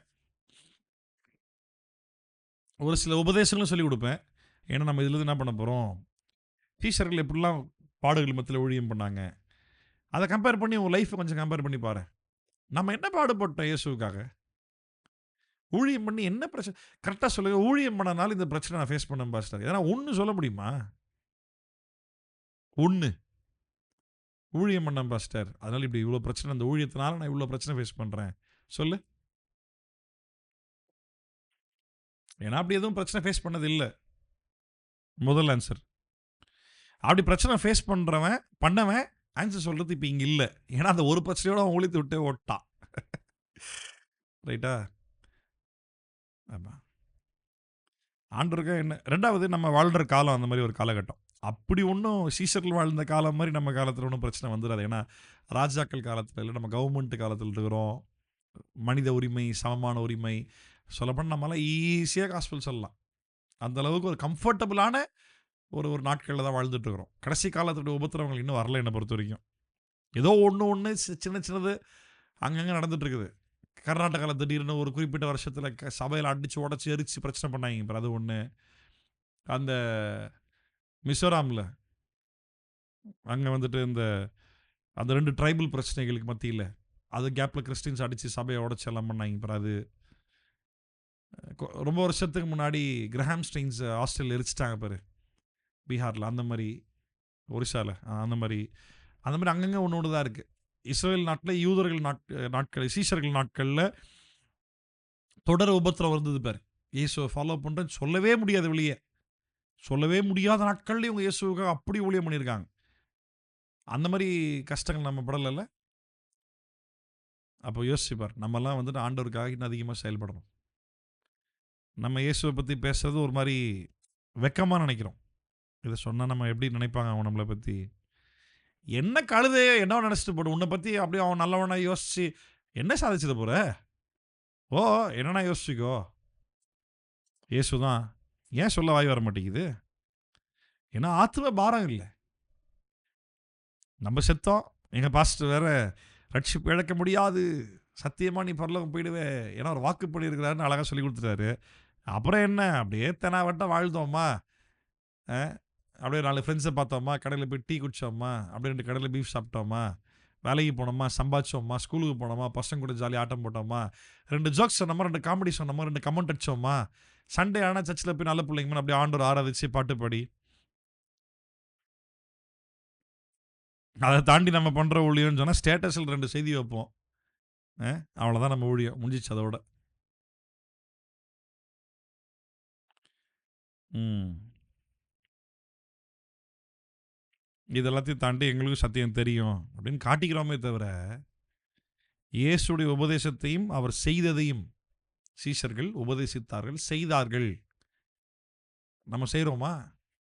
சம்டைம்ஸ் சில பேர்ட்ட சொல்லிடுறோம். ஆனா ஊழியம் செய்றோமா? யோசிச்சு பாருங்க. சண்டே வாரத்துல ஒரு நாள் சர்ச்சுக்கு வர்றதே பெரும்பாடா இருக்குது இல்ல? அ, ம். ஆண்டவர் தான் உதவி செய்யணும் நமக்கு. உங்களுடைய இருதயங்கள அவர் தான் பக்குவப்படுத்தணும். அ கிருபையா விட்டு வைப்பாரு. ஒப்பு கொடுத்து கமிட் பண்ணி ஊழியம் செய்றானான்னு பார்ப்பாரு.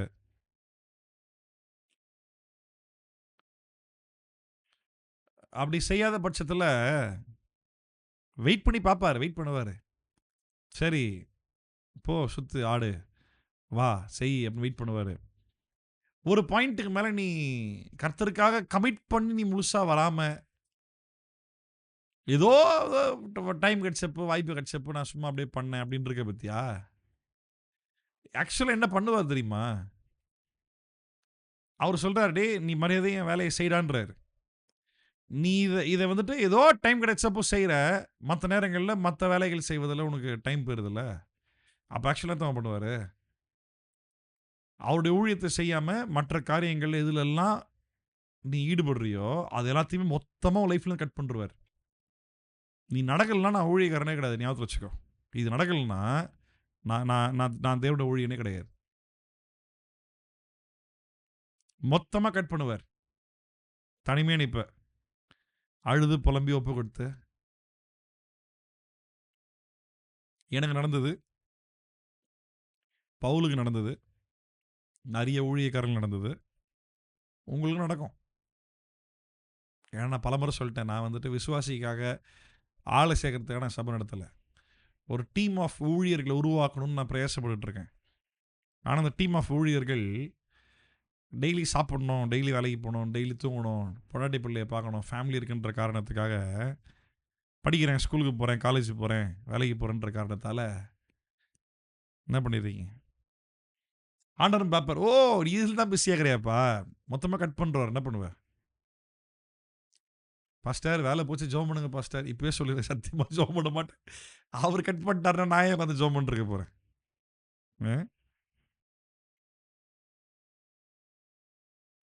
அதனால் கத்திரிக்காய் ஊழியத்துட்டு நில்லுங்க. அதற்காக தான் ஆண்டு நம்மளை அழைச்சிருக்கிறார், அதை மறக்காது. சண்டே சர்ச்சைக்கு போயிட்டு வந்தால் என் வேலை முடிஞ்சிச்சின்னு மட்டும் தயவுசெய்து நினைக்காது. ஏதோ வீட்டில் உட்காந்து ஜூம் மீட்டிங்கில் 2 ஸ்டடி கேட்டோம், முதல் பைபிள் ஸ்டடி அட்டன் பண்ணோம், மண்டே மீட்டிங்ஸ் அட்டன் பண்ணோம், டியூஸ்டே யூத் மீட்டிங்கில் அட்டன் பண்ணோம், நான் கத்தருக்குள்ளே கரெக்டாக இருக்கிறேன். நீ கத்தருக்குள்ளே கரெக்டாலாம் இருக்க முடியாது. அதனால கிருபையினால விசுவாசத்தை கொண்டு அவன் ரட்சித்திருக்கிறார்.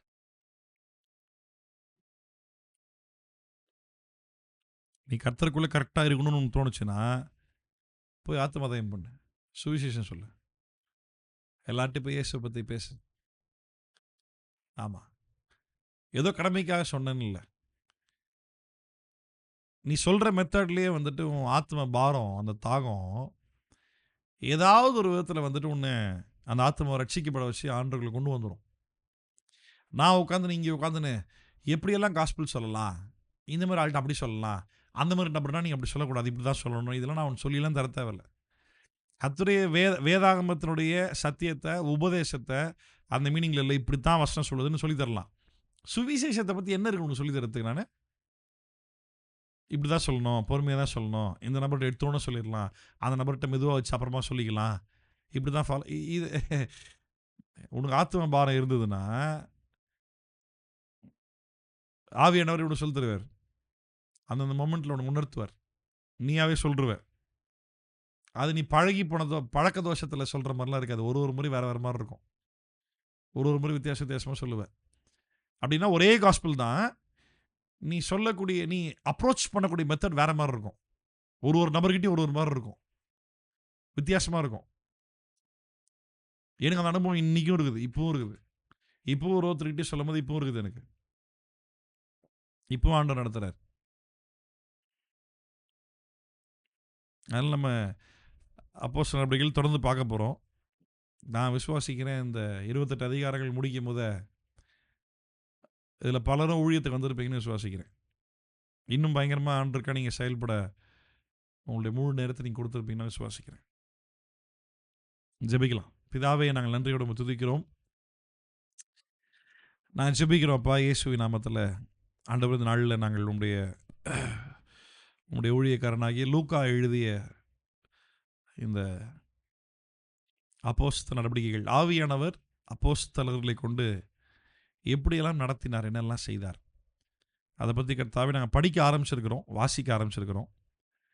இதில் இருந்து கர்த்தாவே எங்களுக்கு நல்ல ஒரு புரிதல், சத்திய தெளிவு, இதை கேட்கும் பொழுது கர்த்தாவே எங்களுக்குள்ள ஒரு அர்ப்பணிப்பு, ஆண்டவரை நாங்கள் பார்க்கும் பொழுது எங்கள் ஊழியத்திற்கு மாதிரியாய் இயேசுவையும் பேதுருவையும் பவுலையும் கொண்டு அதை நாங்கள் கம்பேர் பண்ணி பார்த்து நாங்கள் இன்னும் இந்த அளவுக்கு எதுவுமே பண்ணலையேன்ற அந்த ஒரு உணர்வையும் இந்த கடைசி காலத்தில் இருக்கக்கூடிய சுவிசேஷ ஊழியத்தினுடைய எமர்ஜென்சி அவசியம், அவருடைய அவசரம், அதை நாங்கள் புரிந்து கொண்டு கர்த்தாவே நாங்கள் ஒவ்வொரு நாளும் உமக்காக செயல்பட உங்களுடைய வருகைக்கு எதுவாய் நாங்கள் பிரயாசப்பட கர்த்தர் கிருபை செய்வீராக. உங்களுடைய கரங்களை ஒப்புக் கொடுக்குறோம். உங்களுடைய விருப்பத்தின்படி நீர் எங்களுடைய எண்ணங்களை யோசனைகளை ஆண்டவரை நீங்கள் டியூன் பண்ண முடியும் நான் செபிக்கிறப்பா. நீங்கள் எங்களுக்கு புரிய வைங்க ஆண்டவரை, பெரிய காரியம் செய்யும். உங்கள் திருநாமத்தை மகிமைப்படுத்திக் கொள்ளும். இயேசுவின் நாமத்தில் செபிக்கிறோம் நல்ல பிதாவே, ஆமென். என் ஆத்துமாவே கர்த்தரை ஸ்தோத்திரி, என் முழுமே அவருடைய பரிசுத்த நாமத்தை ஸ்தோத்திரி. என் ஆத்துமாவே கர்த்தரை ஸ்தோத்திரி. கர்த்தர் செய்த உபகாரங்களையும் மறவாதே. அவன் அக்கிரமங்களை எல்லாம் மன்னித்து நோய்களை எல்லாம் குணமாக்கி பிராணனை அழிவுக்கு விலக்கி மீட்டு கிருபையினாலும் இரக்கத்தினாலும் முடிசூட்டி நன்மையினாலும் உன் வாயை திருப்தியாக்குகிறார். கழுகுக்கு சமானமாக உன் வயது திரும்ப வாழ வயது போல் ஆகிறது. ஆமென். ஆசீர்வாதம் பெற்றுக்கொள்வோம். நம் திரியேக தேவனாகிய பிதா குமாரன் பரிசுத்தாவின் நாமத்தினால நம் அனைவருக்கும் கிருபையும் சமாதானமும் தேவனுடைய அன்பும் பரிசுத்த ஆவியானவருடைய அந்யோன்யமும் ஐக்கியமும் இன்றைக்கும் சதா காலங்களிலும் நம் ஆண்டவராக இயேசு வரும் வரைக்கும் நம் அனைவரோடும் கூட நடத்துவதாக. ஆமென். மாரநாதா, இயேசு சீக்கிரம் வரப்போகிறார். God bless you.